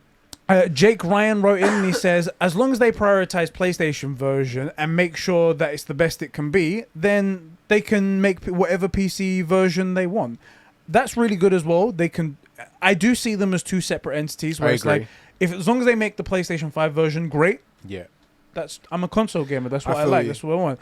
The release thing does still bug me, but it doesn't cheapen my PS5 because it's on PC. Yes. Yeah, that's the main takeaway then. I mean, The Witcher 3 didn't cheapen my being really a PC game didn't cheapen my experience on PS4. Still loved it. Still loved it. Zach Chino wrote in, he goes, he's a bit more of a harsher take on it. He goes, the notion of this being a bad thing is dumb. It just is. As long as PS games don't come to another console, is the only thing that should matter. It is free money back into the ecosystem, timed or console exclusivity. Console exclusivity is the future. PC is beyond the war. It's neutral. PC is not neutral. Okay? PC is not neutral at all. PC is an elitist group. They're this close away from being Nazis. That's how close they are. True, but maybe I wouldn't have said it that way, but true. But I get what you mean, though. I feel like PC is out of the console war between like Microsoft and Xbox. As much as Microsoft want to be, we're PC, you're not PC. No, they don't even regard you as PC. Yeah. Okay. Most of those guys want to run Linux. Exactly. I'm very interested as well. This is not going to happen probably for a long time, but the new M1 Max, people have done benchmarks against like 3080 PC laptops and stuff like that, and it's been outpacing them. I wonder if one day developers are like, these fucking things are powerful, and then they just start developing as well for Mac. Yeah. I don't see Mac as a gaming system, so I don't think that would happen. It's not seen that way. Yeah. Cass writes in and he says, it is a bit sad in a way, although it's just PC, so it's not that bad. If they were going to go on Xbox as well, then it would, then in a way it'd feel less special if that makes sense. I actually agree totally. Yeah, exactly. If it goes, that's at least the PC guys will buy the game. Do you know what's really funny? This is the thing. I could see Xbox Game Pass being pitched to PlayStation to be on PlayStation. I'm going to be honest. Whether or not they accept it is a different thing. I was going to say. I could see Microsoft going, we want our Game Pass everywhere. I'm going to be honest. I don't think it's worth $1 for 3 months. And that's for real. That's not like a joke. Until I will say, look, if Halo Infinite's good and Fable comes out, then yeah, I will get the year's subscription for $1 or whatever it is. Xbox have no games. That's the main thing. Yeah, so there's nothing I want to play on there. When there's good games on it, then we can have another discussion about the value proposition for that. But I could see them doing it because that's how desperate Microsoft are. I'll also be honest. I would rather just buy Halo and play it, Halo on the PS5, or Fable for the PS5 at the full price. Not have to worry about another login. Not have to worry about Microsoft thing. Just and also look, if Fable's good, let me give you the money. I want to support you. This is the main thing. Microsoft need to quit their whole console nonsense because nobody's buying them. It's not like a thing. You just need to become a publisher now. That's what you need to become. Just bring your games everywhere and then make your money that way. The other thing is, like, it's interesting because it does look like a lot of the stuff that's causing Microsoft to fail is Microsoft. Yeah. To be very clear, Bethesda, who have made nothing good in 10 years. When did Skyrim come out? Is it the 10-year anniversary? Is it 11-year anniversary? 10 something 11, like that, right? Yeah. They're coming out with the anniversary edition now. The last good thing they came out with, other than Skyrim, was Deathloop. Yeah. Why was that? Because the decisions that were made around it, right? Because it's the same... those guys work in Bethesda. Everybody that made that game, I haven't played it. Apparently it's quite good. And seems to work and isn't full of glitches and all this shit, right? Those guys work for Bethesda. What's the difference? The brief they were given, the decisions that were made, what they were allowed to do, how they were allowed to do it, how they were told to do it. You know, like the management of the game. Bethesda, the guys there are talented. The company and the decision making, trash. Same at Microsoft. There are very talented, incredible people that work there in a trash environment. And what do you get? You get trash. Yep. And they're making trash decisions. Game Pass is shit. I'll buy Fable. I'll buy it. I would buy it. But no one on Xbox would. I want everyone to know that we are Sony ponies and we do hate it. Absolutely. I hate all of you. Especially... They're all saying it at the moment. So especially the PC guys. Exactly. Fuck them. You're not above the war. You started it. Continuing Cass's comment, he goes, as long as there's at least a year between the games going to PC, then I think it should be fine. Like, if they're releasing single-player games on day one on PC as well as something as well, then something is wrong over at Sony. That's, again, the hypocrisy. When Microsoft does it, it's totally fine. This is pro-consumer. But when PlayStation does it, there's something wrong at Sony, guys. right. Something really wrong over there. Is the shark sensing blood in the water over at Sony? Like, wait, hold on a minute. Like that, taking away from sales from your own console. Imagine the amount of PS4 Spider-Man sold, but Spider-Man PS2. Nah, just play it on PC in 6 months. So, yeah, that would be really bad. That's my opinion. Yeah. Josh writes in with the final comment, and he says, I don't mind it as exclusives are the only reason why I play on PlayStation, and I've always played on a PlayStation, so all of my progress is on my PSN account, for instance. Another thing, some people are attached to the ecosystem. Yeah. I'm attached to my trophies. I mean, if they do the PC thing, you got to be able to get your trophies to go backwards and forwards. Even if it just says, if it says platinum and then PC next to it, fine. As long as I get my trophies. Yeah, as long as you can track it, yeah. He says, PC is more powerful, but I dislike playing on my PC unless I have to. PC is work for me because he works as an editor. So who's that, Josh? Josh. Yeah. So that's another thing as well. Some people see PC as a tax machine like we do. Yeah. So it's an Excel, tool. Exactly. I think here's the main thing, that the real argument between PC and console, let's be honest, PC and PlayStation, is the way you interact with the game. I think it's more immersive to have a controller in my hands. Yeah. Other people like to have their abacus or whatever it is, their calculators. Yeah. Like they want to be at work, clickety-clacking on their freaking sticky keyboards and stuff, like, disgusting, but, okay. And for certain games, that makes sense. Fallout makes sense. A lot of first-person shooters, it's a more efficient way to do things, especially aiming and stuff. But if you want to have fun, crazy idea, but if you wanted to have fun, PlayStation, controller, haptic. Playing games for fun? Nah. Ridiculous, isn't it? Ridiculous idea. I'm scoff at the notion. The other thing, here's a question for you is, it's a common thing on PC gaming that like people talk about getting raped by Steam sales. Yeah. The statistic is that something along the lines of like 95% of the purchased games go unplayed. Yeah. So like, but you want to get it. I mean, it's too good of a price not to. At least they're buying the games, right? Yeah. But if they go back to the same like 2 or 3 games. Back to CSGO we go, guys. Right. So my question is, okay, PlayStation games are coming to PC and they now expect it to go on sale. And if they do, are these guys even going to play them? Yeah. That's a good point. Because I'm concerned, a bit of me is concerned that people are going to get the game, like God of War, fairly slow start. In the first like 20 minutes, Yeah. you carry a log and set a fire, basically, right?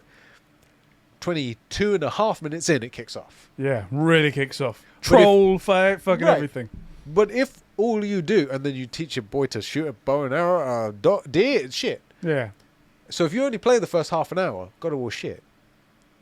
But it's the best game ever made. Yeah. So if you're one of those guys that's like, oh, you know, I got it on sale, oh, open it up, oh, it's not very good. What's everybody talking about? This is shit. I'm going to go back to CSGO. Go back to CSGO because that's the game I know I love.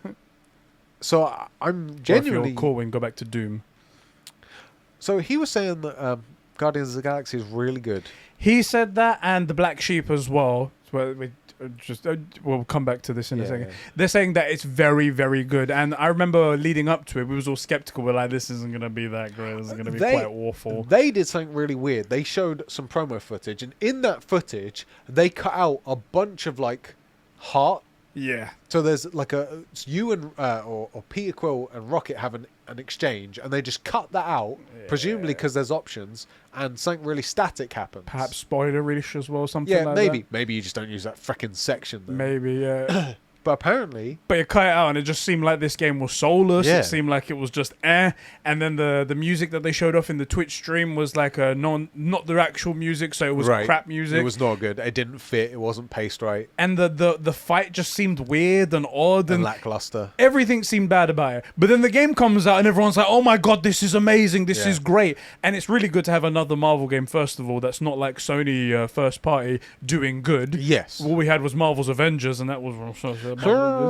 and I got caught off guard because I was like, I would have played this if the run up of it was much better. Yeah, me too. I completely slept on this. I'm gonna have to play it in December when it comes to the backlog time, where infamous backlog moment. That's also what I'm probably gonna do. Yeah. But the funny thing is, we were like, oh, you know, this month's Patreon, we're doing really well, and in games, didn't even think about Marvel's Avengers. No. It's just not on my radar. Not because it's probably really good. Yeah. But they just messed up the promo of it. I now that our boys have said that it's really good. Yeah, I think people who we trust. Also, because Corwin likes, say, Doom Eternal more than we do, but a hair. But I totally see that it's very. Also, he said it's as good. Ooh. So if it's as good as Doom Eternal, in his opinion.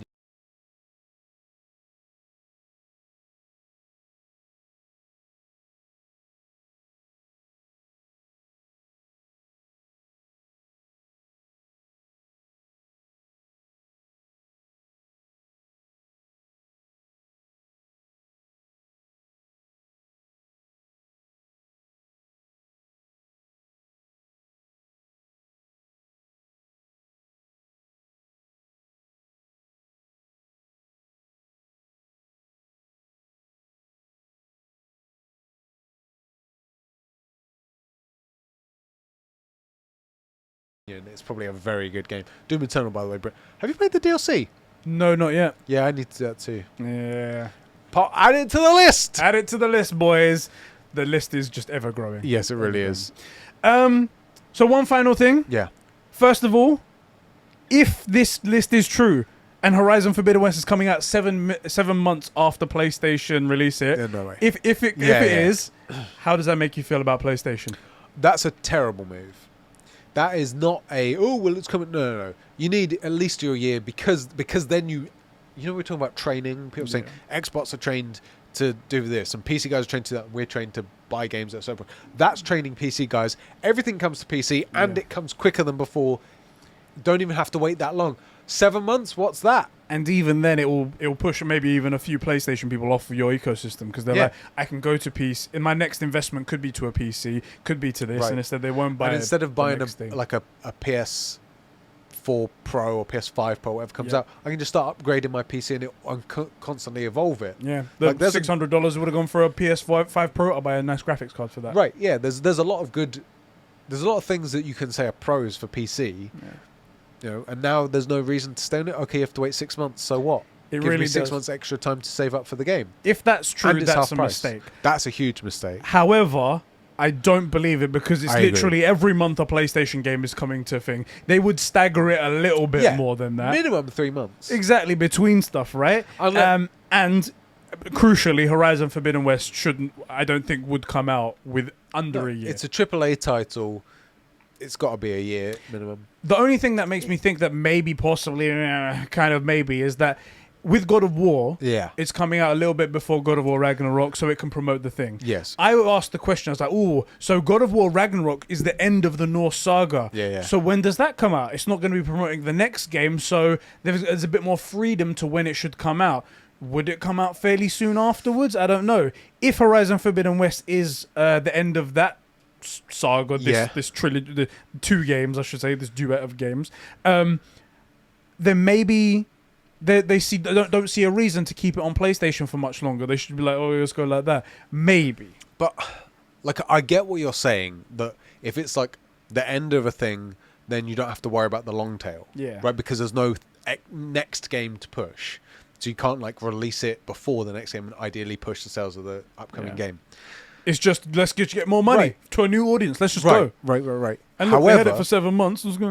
However, it seems to me that you're better off having this huge spike for the thing on console than letting it die down, and then your next spike can be, oh, hey, this thing that had a huge spike that was super popular, it's coming to PC. Yeah. Even if there's no next game coming. Speaking of sales, there is one thing that I can just slot in here, seeing as we're talking about it. Yeah. The numbers for 3 games were released on like sales numbers on PC. Okay. It's Horizon Zero Dawn, Days Gone, and Death Stranding. Okay. All of them didn't break 2 million sales on PC. Each, not combined. Each, yeah. Okay. So it's like 1.6 and 1.3, 1.5, something like that. What's the point then? Well, this is the thing. So this was a question posed by another person who I follow on Twitter, and they were like, "Do you think this is good? What do you think of that?" And I said, "I don't know if Sony see that as a positive. I don't. It's in 2 minds because it's like the development's done for it. You've done everything, so this is just extra sales to be going into the thing, and it's seeding hopefully the next game, right?" And also, these games came out with basically no promotion. There was no lead up to it. There was no state of plays that they did, no E3 events they held just to try and get people. Right. It was already all done. It was just released one day and then people bought it. So maybe they... I'm just looking up numbers. So Death Stranding sold 5 million copies. Yeah. Which, by the way, that's good, but it's not like... setting the world on fire. Yeah. So this is sort of a hair under half of that. Yeah. The only thing to that is PC gamers, although they're all over the world, and like these games don't really hit Asia despite it being Kojima. Yeah. PC gaming is 15 times the size of Sony gaming. Yeah. Gamers, you know, like there's about 100 million, let's say PS4s. There's 100 million PS4s, 110, and there's 1.5 billion PC gamers. Although I know supposedly there could be a lot. That's a lot of like Excel users, and there are 10 million PCs. Not all of them play games. So, like, I understand, and also, like, Asia's really big on RTSs, so, like, StarCraft and stuff, right? But the base is much larger for these games. Now, I think there could be the argument that, like, the more of these games that come out, the more people, it would start to gain. Right. Goes up, yeah. On the other hand, let's call it, oh no, it's less than 2%. It looks even worse when it comes to Horizon Zero Dawn, because that sold 10 million copies on PlayStation. Oh yeah, and it's 1.3 allegedly from this thing right here. That's not good, is it? It doesn't seem that great. Now, so why bring them God of War? Because that's going to cheapen it. Again, maybe that's the test, because we did say it's like if any game is to give a true test of PC sales, it's going to be that game because it's the best game they have. Silver lining. Go on. When they only buy 2 million copies of God of War, we can finally say proof. These guys suck. They're not true gamers. Get fricked. Sony Master Race. Because look, you are wrong if you don't buy God of War. Yeah. I don't care. Oh, I only play FPS. I only play RTS. You're wrong. You're wrong. It's the best. It's the best, and enough of them must have an interest in RPGs. How many copies did The Witcher sell? Probably fuckloads. Yeah, The Witcher 3. Wow. I'm gonna guess. I think we got a number recently, but I've forgotten it. I'm gonna guess 30. I could believe that. So as of 2020, 30 million copies. Way. Sold. As of 2020, obviously that's across every console and stuff. Let's just say it's a third each. Let's have a look. Sales on PC. Is that the best way to do that? Probably not. Might not get that granular. That's the thing. So, 30 million. Let's say it's 10 million on PC. We'll just give it an even split, even though we know no one on Xbox likes to buy anything. Like, if we're not getting close to 10 million, or even, let's say 5 million on PC, I think we can say PC gamers aren't gamers. And because they're idiots. You all suck. Go buy a PS5. We did also get the day one people were saying that they've already cracked Horizon Zero Dawn and stuff like that. There's a lot of piracy happening, especially, and there's a lot of salt towards PlayStation because they have exclusive games. Yeah. And PC weren't getting them for the longest time. We don't like that you have these games and that we can't get them. Wow, boo-hoo. We get everything. So instead of enjoying it, I'm just going to break it. That's another problem about PC is you have a lot of guys that are like coders and hackers and basically autistic. It's so bad because there are genuinely good gamers as well. Yeah. People who just want to play great games and enjoy themselves and do everything fair and great. And those people are lumped in with these idiots. Right. So those four guys. Those four guys that are good. PC overall just seems really toxic. To me, at least the online stuff. I mean, there is good. There is good. Yeah. It's just there's a lot of bad as well. Anyway, Corwin, the only good one, buy God of War. He's already bought God of War. I've seen it. He's posted it. It's like, I never thought I'd see the day. He's a great guy. Oh, yeah, I did see that tweet. Are you okay to move on? Yeah. I feel like that wraps up our thing. Yeah. PlayStation is dead. It's all coming to PC. That's the summary. Not only are they dead. Superman, don't die. Sorry, not only are they dead, they're anti-consumer. Everything they do is bad. Everything. Next topic. Excuse me. Time to rejoice, gamers and gamerettes everywhere, because Amy Hennig's next project has been partially revealed to the world. Okay. Yeah. No. Okay. Yeah. You got my interest. Yeah. It's like you had my curiosity. But now yeah. I'm genuinely interested. I have my interest, but now I have my curiosity. Got the wrong way around there. Either way. Yeah. Amy and the studio Skydance Media have revealed that their next project will be a AAA. Narrative-driven, blockbuster, action-adventure, Marvel game featuring a completely original story and take on the Marvel Universe. I just want to give a little clap. We wanted this day from our girl, Amy. Yeah.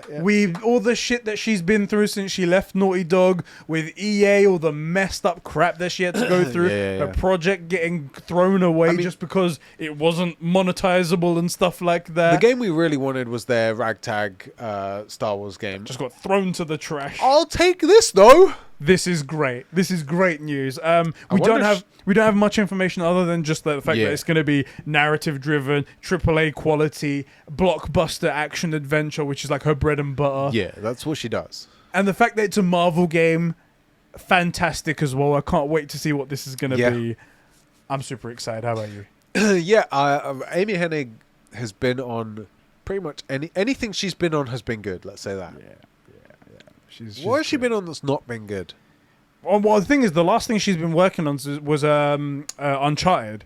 And then she had that massive break, and then we're just like, okay, can somebody give Amy a job? Can somebody do this, please? Oh, that's right. So she did Uncharted, then she went to do that ragtag game, and that got scrapped. Exactly. And it's like, she makes gold. Yeah. You know? Like, good. Yeah. I do feel like Phase 4 of Marvel, I guess this kind of fits. Yeah. Kind of needs some love. We've had a mixed bag. Don't get me wrong, WandaVision, Loki, Falcon and the Winter Soldier have been great, but they're not movies, right? Marvel's really movies. No. Black Widow was a solid meh. I actually enjoyed it, but it's not good. Like, it doesn't rank high in the list of Marvel movies. So maybe this game can like usher in the real beginning of the next like the AAA phase of Phase 4. Hope so. You know, like because look, Black Widow was a blockbuster budget, but it wasn't a blockbuster. You know, it wasn't. No, it really wasn't. It really wasn't. And that's because it was a female lead. Of course, that's it. That's the reason why. Dual female. They doubled the female, half the quality. Doubled the failure. That's what they do. The worst thing is the best bits in that movie are their relationship. Yes. And what's her name? Thingy Pugh, something Pugh, Florence Pugh.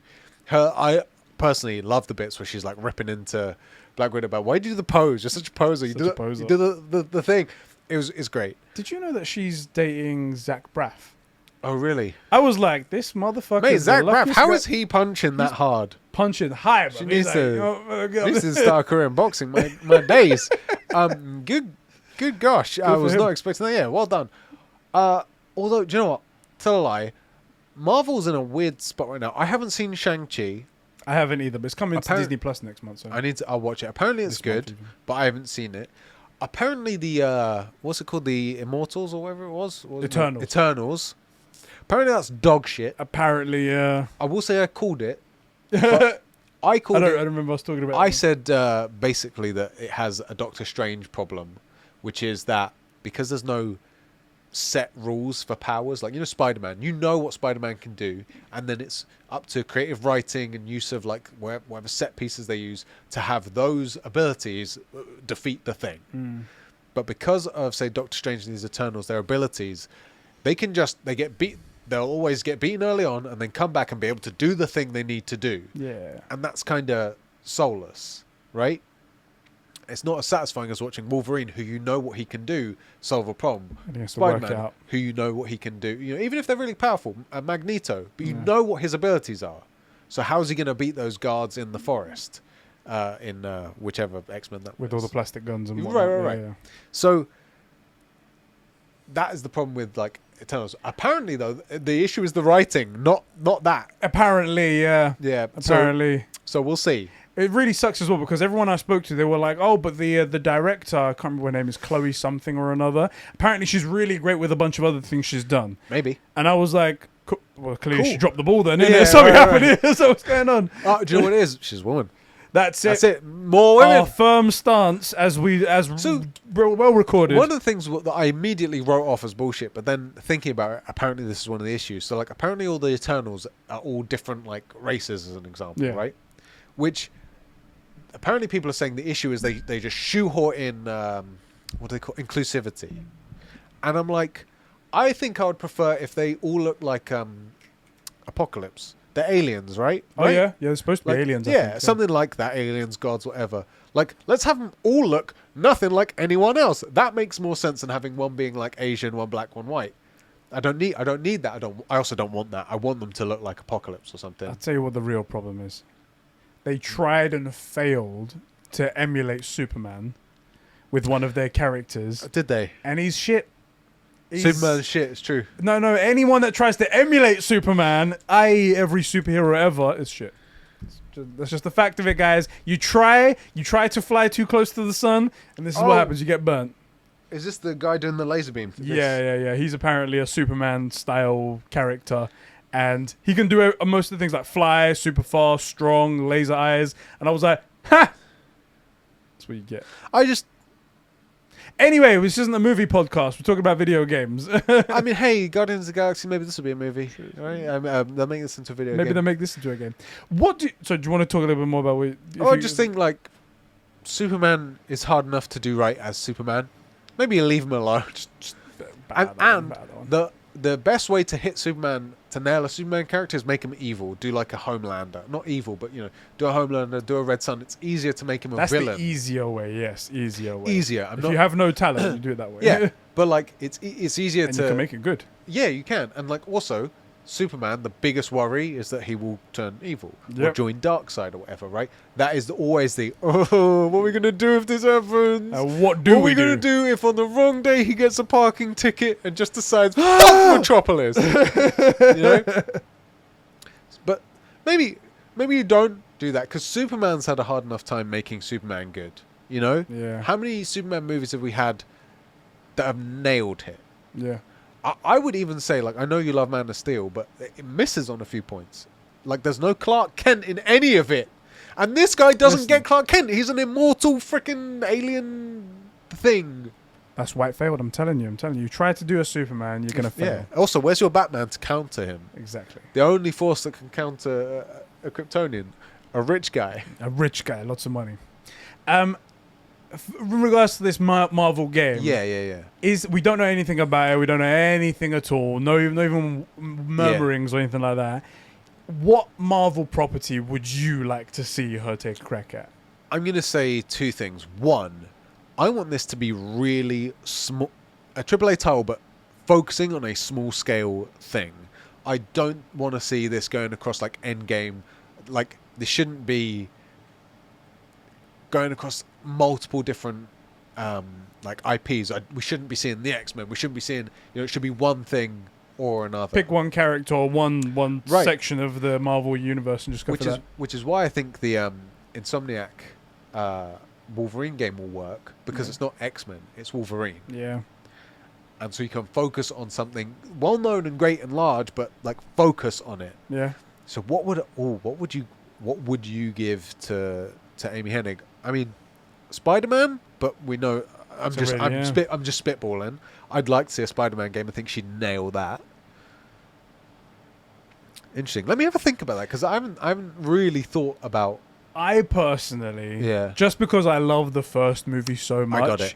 I want an X-Men game. But I want it to be not like, hey, you get to play as this character now, go slice things up. Oh, you get to play as this character now, go laser beam this thing. Right. Oh, levitation and stuff like that. Yeah. I want it to be super hardcore focus on the characters, what's going on, and then have those massive set pieces where, like, Magneto's trying to use the fucking torch of the Liberty statue to turn everyone into mutants, and that's like the blockbuster moment. I want that kind of thing. Not necessarily follow the movie, but I'm just using those as examples. I would really like her to take a crack at X-Men. I just thought of what I would like to see her do. Go on. And then I just had a concern, because they cannot seem to let this IP drop. I would love, and I'm not sure how it would be done, that's why I'm giving the project to Amy, a Silver Surfer or Ghost Rider game. Ooh, all right. And now my concern is that they've slapped the Fantastic Four down on her plate and said, there you go. Because they can never let that freaking thing die.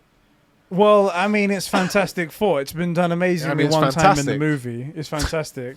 Two times in movies. Three times. It's true. God, what the dumpster fire those awful. So bad. Oh, God. Also, I really want to see Chris Evans come back as Johnny Storm. It has to be like even just a cameo or a joke. Come on now. Come on. Right. I think that would be so. Just make it tongue in cheek. So the thing is, a good example of what I'm getting at is that Iron Man was not a very popular hero, but the Marvel movies popularized him, especially because Iron Man 1, I'm going to say it, the first real superhero movie. The OG Superman movies, okay, but like this is the first real like blockbuster. This is how we should do it. This is the formula. It was a cinematic thing. Yeah, that's what it was. Trying to scratch my nose with my hand. Go around this thing. That's the proper way to do it. The other ones suck, but that was the way to do it. Silver Surfer and Ghost Rider are largely unknown. Although, look, Ghost Rider has had some of the best movies ever made. Nicolas Cage, with his CG abs in that mirror. Oh, God. It was great. Great stuff. But Ghost Rider is actually a really great character. Yes. Not exactly hero. Right. Same as the Silver Surfer, also a really great character. Yeah. And that's one of those. That's the advantage that you get from an unknown-ish character is that you get to put your own vibe on it and then run with it. Whereas if you used to do an Iron Man, that's probably one of the reasons why Marvel's Avengers failed so much. Is because those characters were already predetermined in people's minds. Yeah, it's hard to do. Everybody's first complaint when we saw it doesn't look right. They don't look like the characters we know. That's not Robert Downey Jr. It doesn't sound like him as well. Exactly. It's not his mannerisms. It's not this. There is one thing I would add in. If I'm giving Amy Hennig this game, I'm willing to say Phase 4 movies can can rest on the game, i.e., who's going to be our big bad? Brainiac or Galactus? You know, those are the two big bads of like DC and Marvel. Yeah. Those are like your guys, I guess, and Darkseid for DC. Yeah. I want to bring Galactus in the same way DC's brought in Darkseid, because we haven't seen. Thanos is pretty shit tier, to be honest. I mean, he got cut in half by Ultron. Yes, he did. So there you go. He did, and I think that I think they wouldn't even let the games go that far.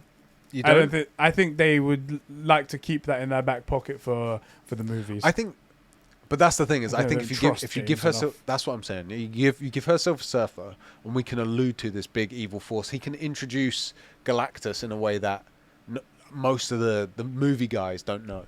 It would be the first time that games ever sort of intersected with the movies and whatnot. Right. And but I think the person to do it.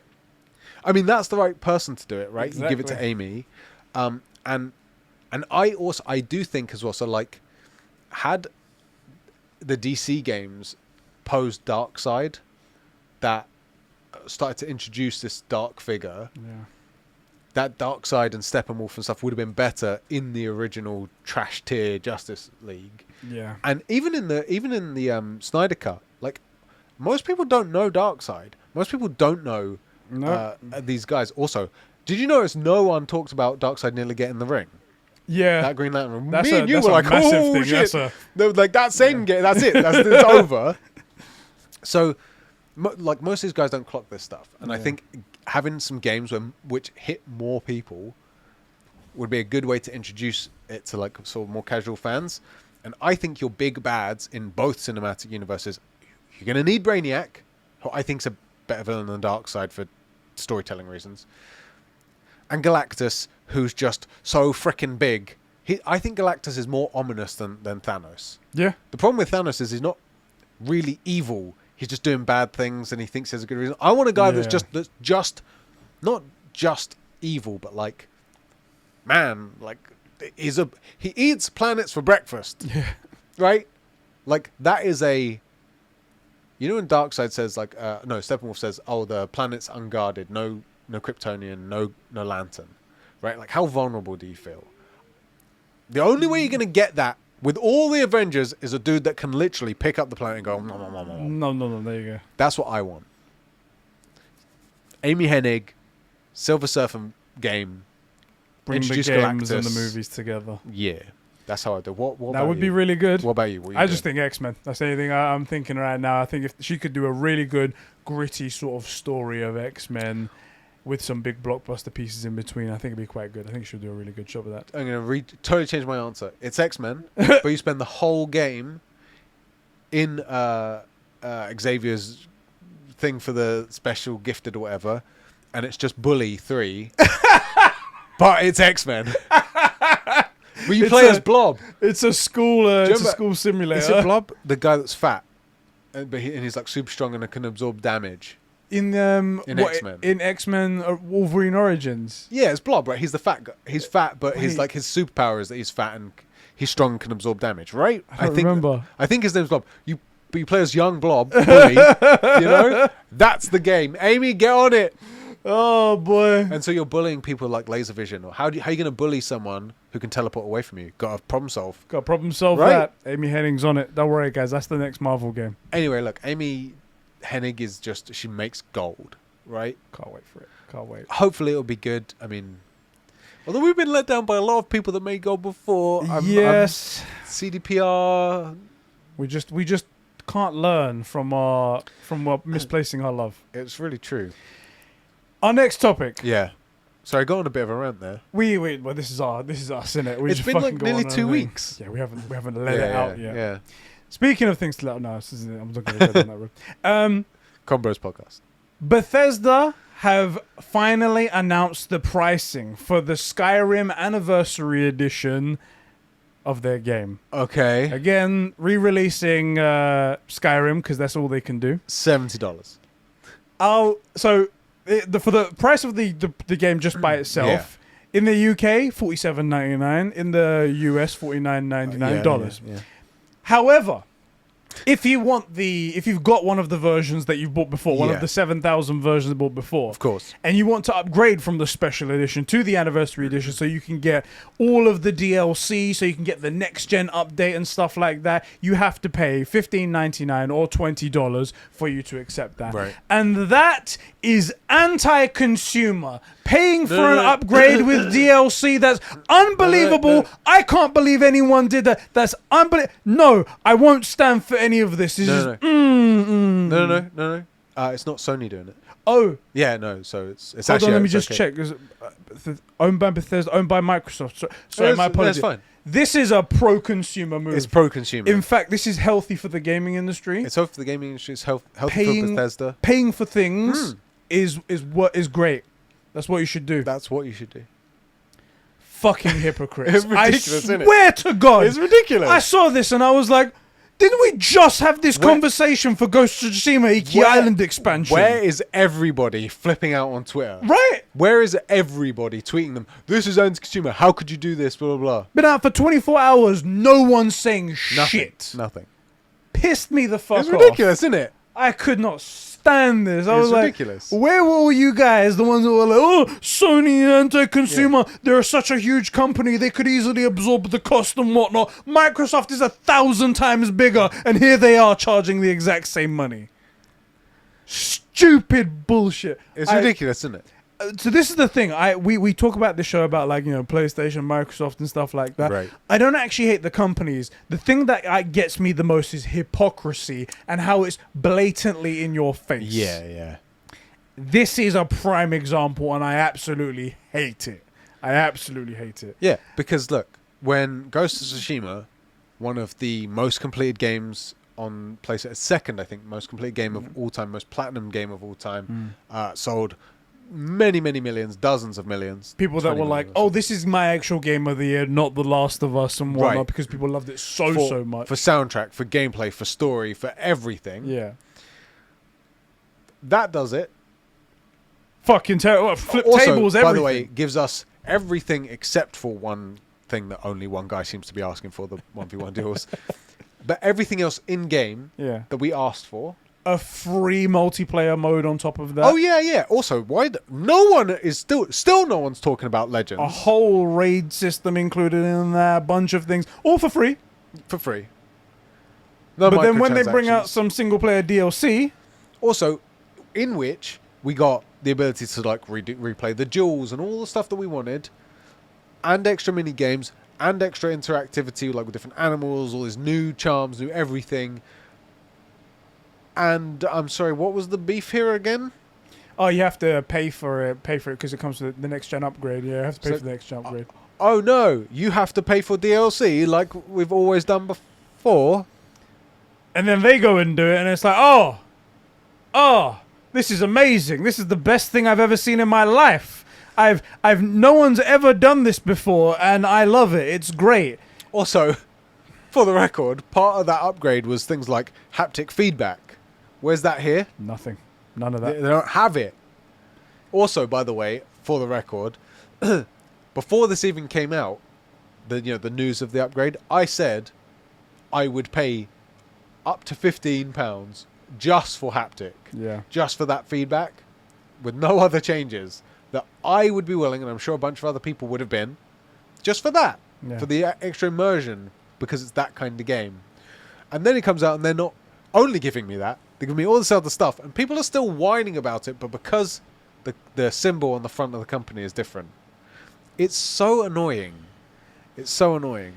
We're the real victims here. We are, sir. That's a lie. Xbox are the real victims here. It's true. They're being fed all that stuff. And they really are. Okay, this was going to be the topic of the show, but I felt like the other thing was a better topic. Okay. And I think we'll have to wrap it up after that because I'm getting close to the streaming time. Seriously, you cannot do shots. PlayStation State of Play recently happened. Yeah, and it's the first one I've missed in ages, by the way. Honestly, from me and the consensus of everybody on the internet, you didn't miss much. Right. It was a few indie games on there. Some of them are mildly interesting, but it's not really, there's a few things on there. Now, that's not commenting on the indie games. Indie games don't hit for everybody. They're very niche sometimes, and that sort of breaks them apart from other games and whatnot. And also, they don't have the budget to do AAA stuff, so they have to be small. They have to be more niche and more focused to people. But that's all great for them. However, I want to discuss the quality of PlayStation State of Plays and whether or not we actually need them or if they need to change in some sort of drastic way. I feel like even though they came out and said we're focusing on third party, don't expect any first party stuff, people still got excited that it was a PlayStation event, which don't happen often. True. We just came off the heels of a PlayStation showcase, which was phenomenal. Yeah. And this was a state of play, so there should have been some indication that it was going to be different there. Yep. However, people were still excited and people got let down. Do you think that PlayStation state of plays need to either A, go away, or they need to fundamentally change, i.e., they need to be scheduled, like say we're going to get one every 3 months, like every quarter. We need to be like, okay, there's only going to be third-party games at these things. Right. Or something else or something like that. How do you feel about PlayStation state of plays in general? Short answer, no. No? I don't think they need to do any of that. Okay. I think, you know how you guys just love everything Sony, you're Sony ponies. No, the problem here is Sony ponies.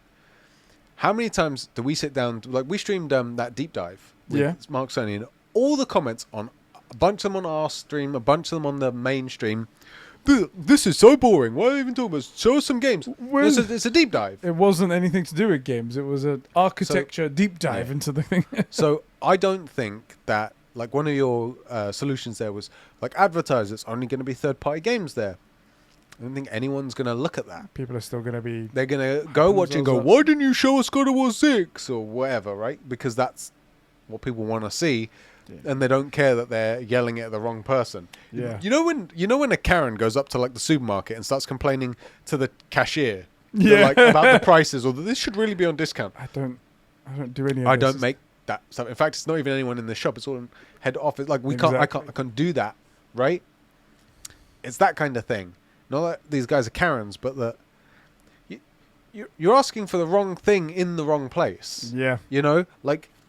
And I think the deep dive is the best example of it. We watch the deep dives because we like tech, we know exactly what we're getting, and we're interested to find out about it. Plus, we cover patents and stuff.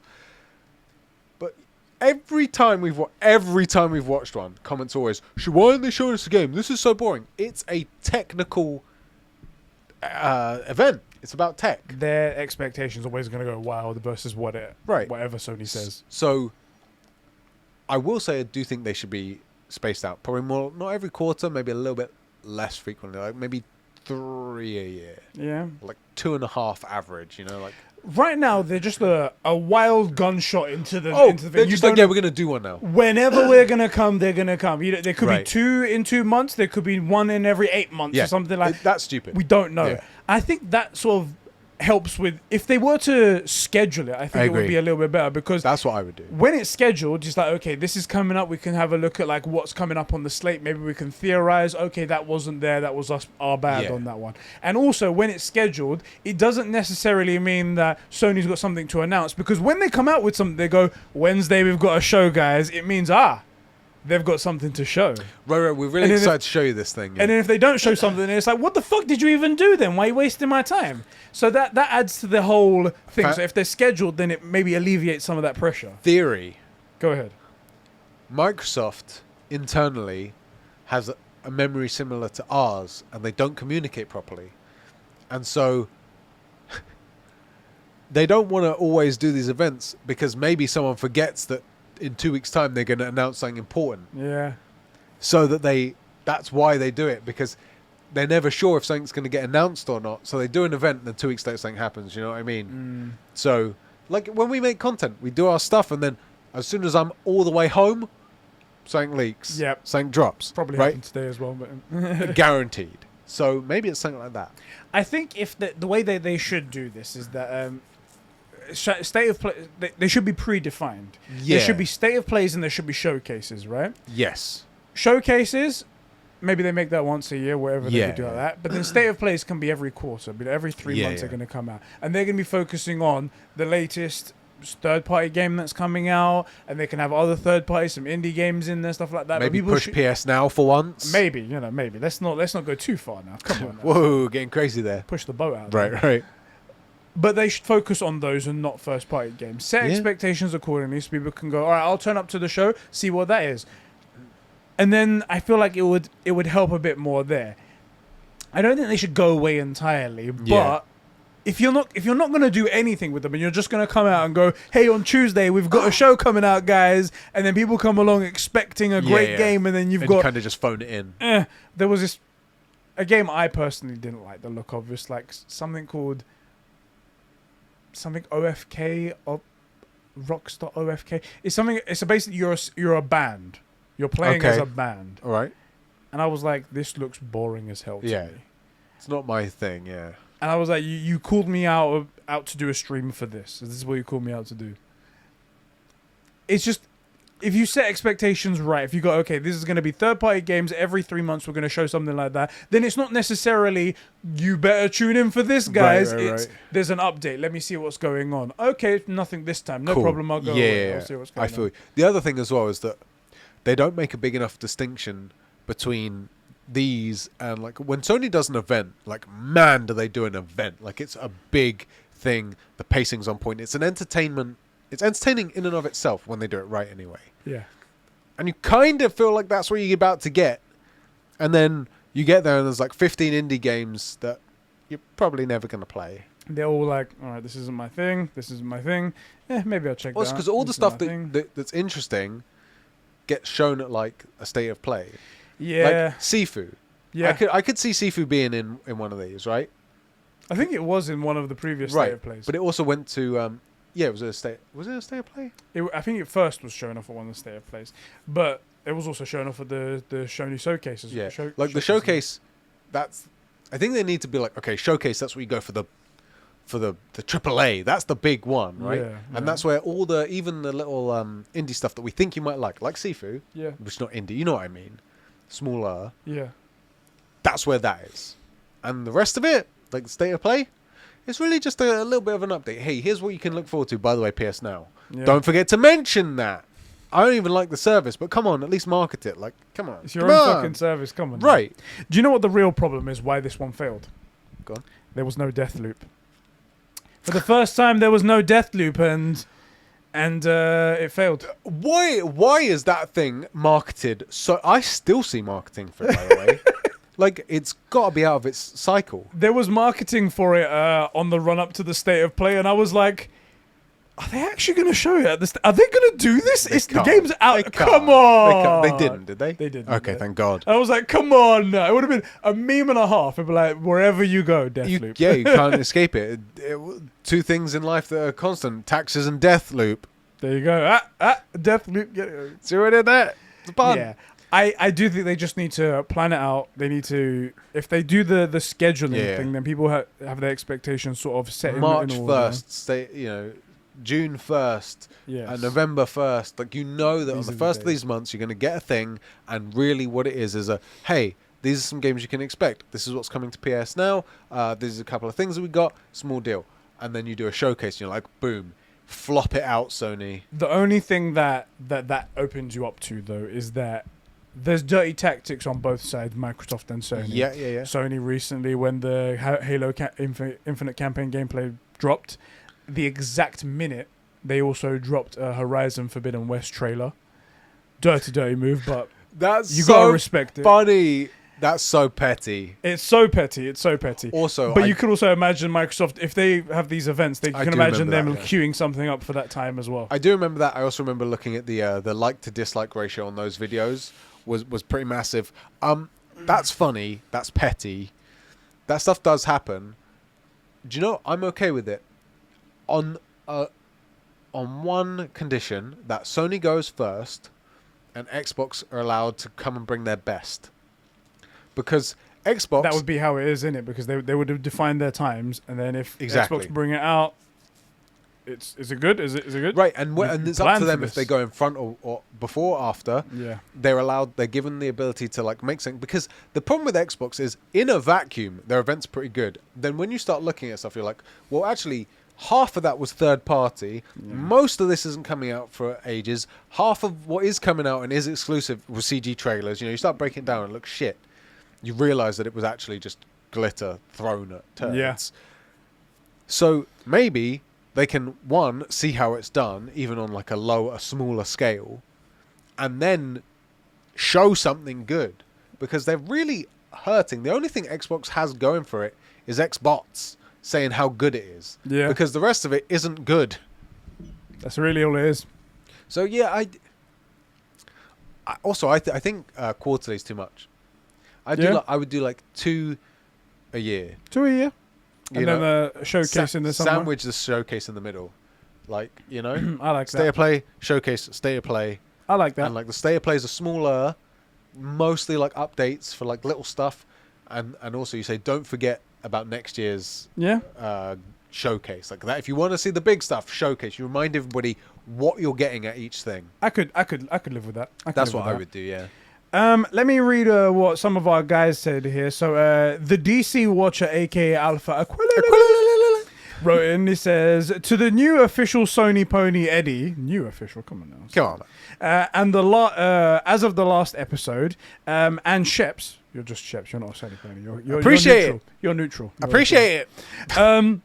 He says, State of Play doesn't always have to be for big games, unless a separate event is created as a monthly installment of upcoming games. That way, people won't complain about indies being a part of the event and can have bigger hype for events for AAA games. And that's essentially what we said. Where have a scheduled event, then it brings into focus what people should expect for that stuff. Especially on I'm gonna read this one actually. So okay. I don't know if it's actually part of it. So so this is part of it because it's based on indie stuff. It goes, especially after all the controversy over the past year, based on Sony not supporting indie games, people were saying, unless I've lost my RAM. It's important to show that indies are being cared and supported for, and PlayStation is letting studios be creative. Indies have been the strength of the Xbox platform, and PlayStation platform needs to prove and attract to new developers that they are worthy. They are a worthy option and competitor for them to work with. Agreed. They need to keep up those relationships because indies are important. They are important. Indies for are everything. important. Is that? I don't have my thumb on the pulse of Xbox really. Are indies huge on Xbox? Because I get the impression that they aren't, but they're just easier. It's easier to get on Xbox with indies, and mainly because you can do it on PC, and they kind of has that overlap. What it is that, not unfortunately, just the way it is. The way of the world is, the way that reality is that indie developers need the funding more than than a big publisher, right? And when they say, hey, we are big Microsoft and we've got a lot of money and we just want to give you this money so you can be on Game Pass, right. It's shown as them supporting them, and that's that. And for the indie developers, that's great because that's all they really need at the end of the day, money to fund their next project. Yeah. A lot of these guys are one-man bands doing this in their bedroom for 5 years to get it made. Yeah. So they're seen as now as like a big indie supporter and stuff like that. Granted, they're not doing it for those reasons. Microsoft not doing it for those reasons. They got ulterior motives. They just want people to grow and buy Game Pass so they can show that they're bigger than everyone. But that's the effect of it anyway. Okay. I'm gonna cut off all the topics there. I think we've spoken for long enough, and I've got preparation to do. Yeah, you need to. But I do want to read one comment from our Big Boy Billy, who wrote into patreon.com/conversation. Billy. Big Boy Billy. Where did you write in? Sorry, I cut you off because I wanted to get those B's in. Patreon.com/Conbrosations, just like you guys can, our exclusive rights here. Yeah. He goes, hey gamers, bit of a distant topic, but I've really been engrossed. I don't know why I said but he goes, I've been really engrossed in the world of Mortal Engines. Have you heard of Mortal Engines? Yeah, I know of it. Okay. Recently, I can't help but think about how cool the game universe could be. I think the best way it could be done is to be done similar to the way that Jedi Fallen Order was, where you have all of those different traction cities. Yeah. Yep. Is that what they call them? Retraction cities, etc., that you could travel between in your airship. Only these areas would be a lot more open, less linear than Jedi Fallen Order. Would you forget how to jump and stuff as well, yeah? You have to. Obviously, we have to be exactly like Jedi Fallen Order. Anyway, gamers, I wanted to know if you could bring one world/franchise into video games, what would it be and how would it work? Eddie, you cannot say Superman. Oh, God. It's already sort of in there. Thanks, gamers. So thanks again, gamers. Green Lantern is better than Superman. That's just a factually Billy, incorrect my guy. statement. That's just a solid point. factually incorrect. Well done. Jesus, Big boy Billy with the facts. One world I could bring into a franchise. What are you thinking on that? I'll just tell you, and anybody that isn't familiar with Mortal Engines, I'm not like super familiar. I think it's Neil Gaiman, not 100% sure, don't remember. But the basic gist is it's like a steampunk world, and all the big cities like move. Like you know Wild Wild West, you know that giant spider? Yeah. Imagine that, but like the city of London's on top of it. Oh, shit. And and it goes around and sort of like eats other cities and stuff. Jesus. They're kind of predatory and stuff. Okay. It's pretty cool concept, yeah. Interesting. Yeah. So it's cool. I think actually that wouldn't be a bad shout at all. And I love the idea of like traveling around on your airship, going to like different cities and stuff. That actually sounds sick. What would I bring into video games? Problem is you only know video games.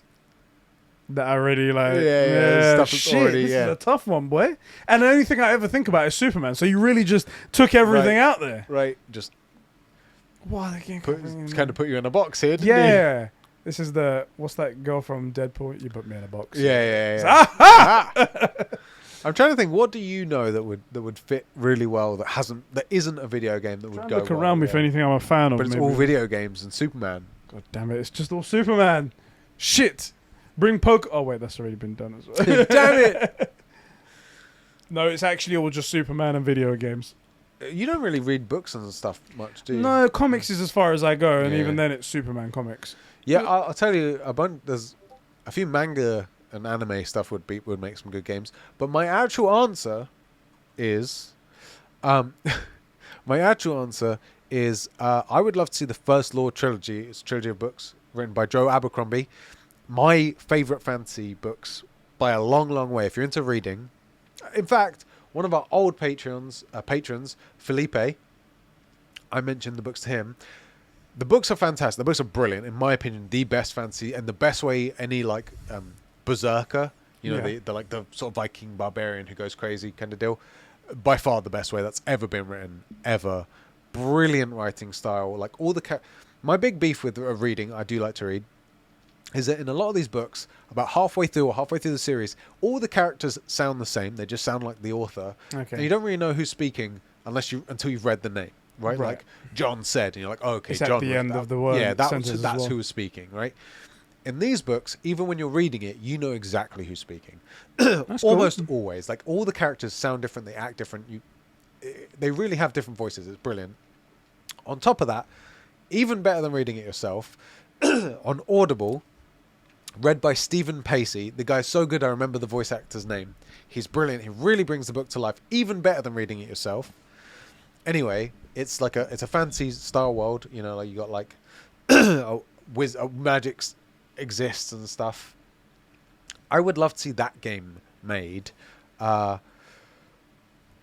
don't know when you would set it. Anybody that's familiar with it would know how difficult this would be, because sort of magic is leaking out of the world a bit.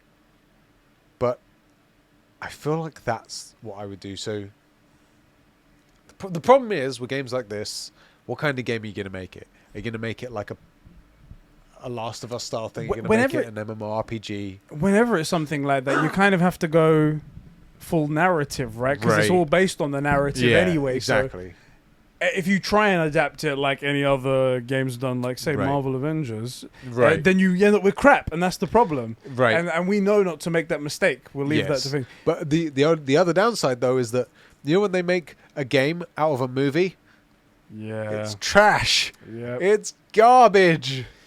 Yep. Have you got any ideas floating around in there? I was trying to think of like a Netflix series that I've watched or something like that, because that's different stuff. The Expanse. If anybody's watched The Expanse on, do you know what game you would love? Go on. If they made it into a game, Invincible.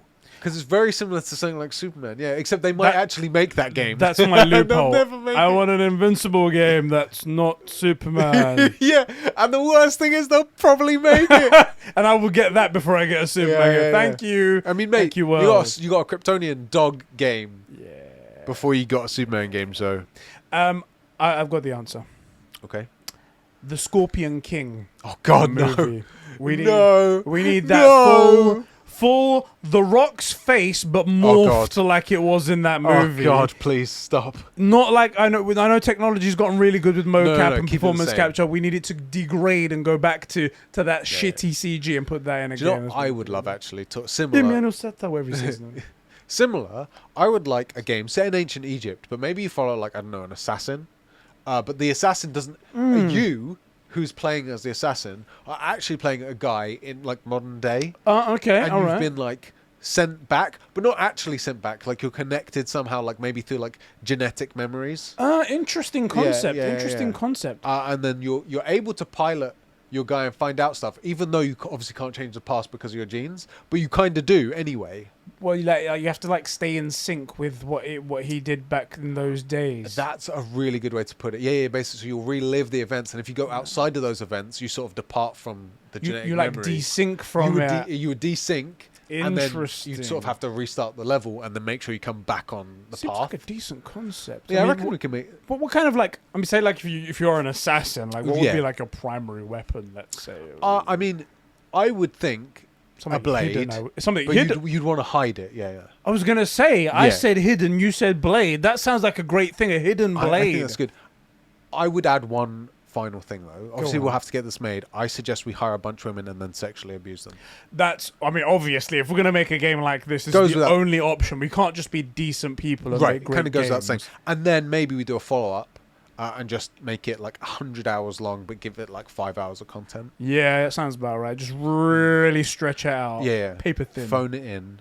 And then to add, monetization, we'll make it so that leveling's really difficult. And the only way to make it like even barely playable, you got to buy like, let's say an XP pack or a boost. That's so these are all just great ideas. We should pitch this to somebody. We should pitch this on. We should just found a company on these principles of like not paying attention to your customer base, abusing your staff. Yep. And then this idea that doesn't really make sense, but we'll set it in ancient Egypt. I think that's going to be the big one. Exactly. I think that'd be the big one. Yeah. The big one there. I'll tell you what. Then we'll do Greece. Nice. Ancient Greece. Yeah, boy. We got it, boys. We got it. Patented. So don't try and steal our idea. Shit. I did want to bring up this one topic just before we end, but that will be the very last thing that we say. So Square Enix themselves, the company's president, said that it needs to learn lessons from Marvel's Avengers, saying that Marvel's Avengers was a disappointment because of Crystal Dynamics. The CEO, Square Enix, just woke up one day and chose savagery. Oh my God. Chose violence. He was like, I'm just going to talk shit about our own studio and publicly. Imagine you're at Crystal Dynamics, you see that, and then in your email comes in we'd like to arrange a meeting. Oh, God. Baby, I need you to find my CV. Yeah, spruce it up a little bit. I might be looking for a new job soon. But imagine the morale drop at work the next day. That's rough, isn't it? The president that owns you just said, yeah, you guys are a disappointment.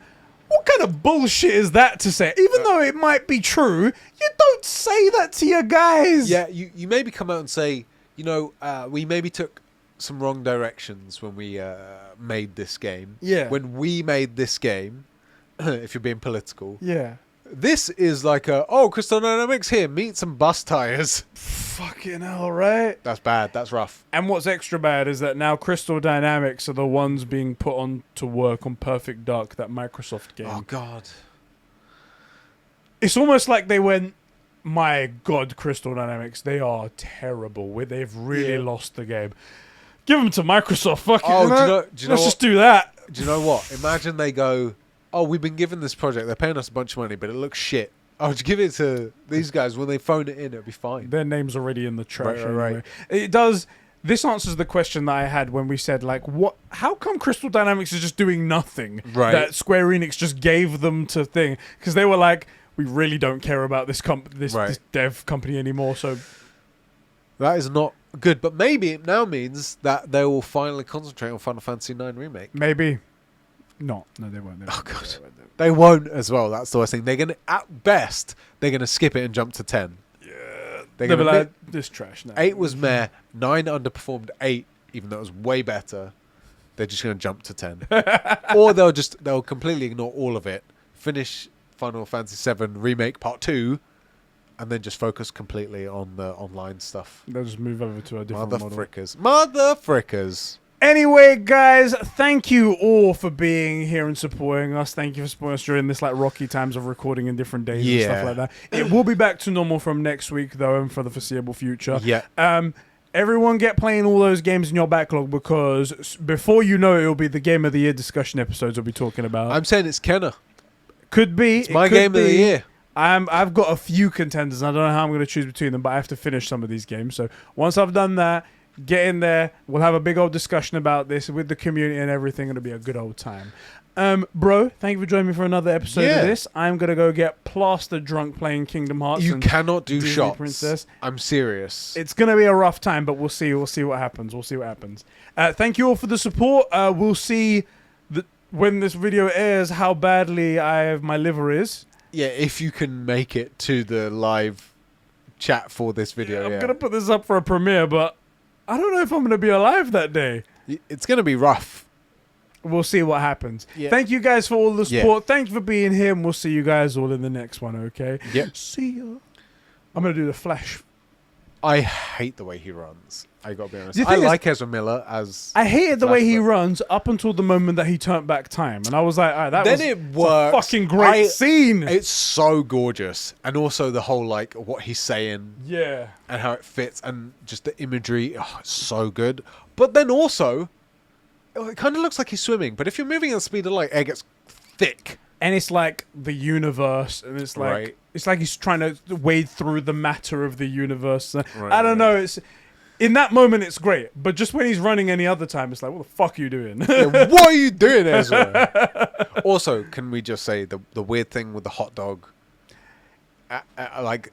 100% of people were like, what the fuck is he going to do with the Why hot is dog? he Okay, he's doing put in his pocket. Oh, okay. yeah, okay, cool. He put it in his pocket. Oh, thank God. And then you're like, oh, he gave it to the dogs. Cool, good thinking ahead. But, like, in the moment, you're like, He's like looking at the love of his life. I did not think... Brushes her hair out of the way. Also creepy.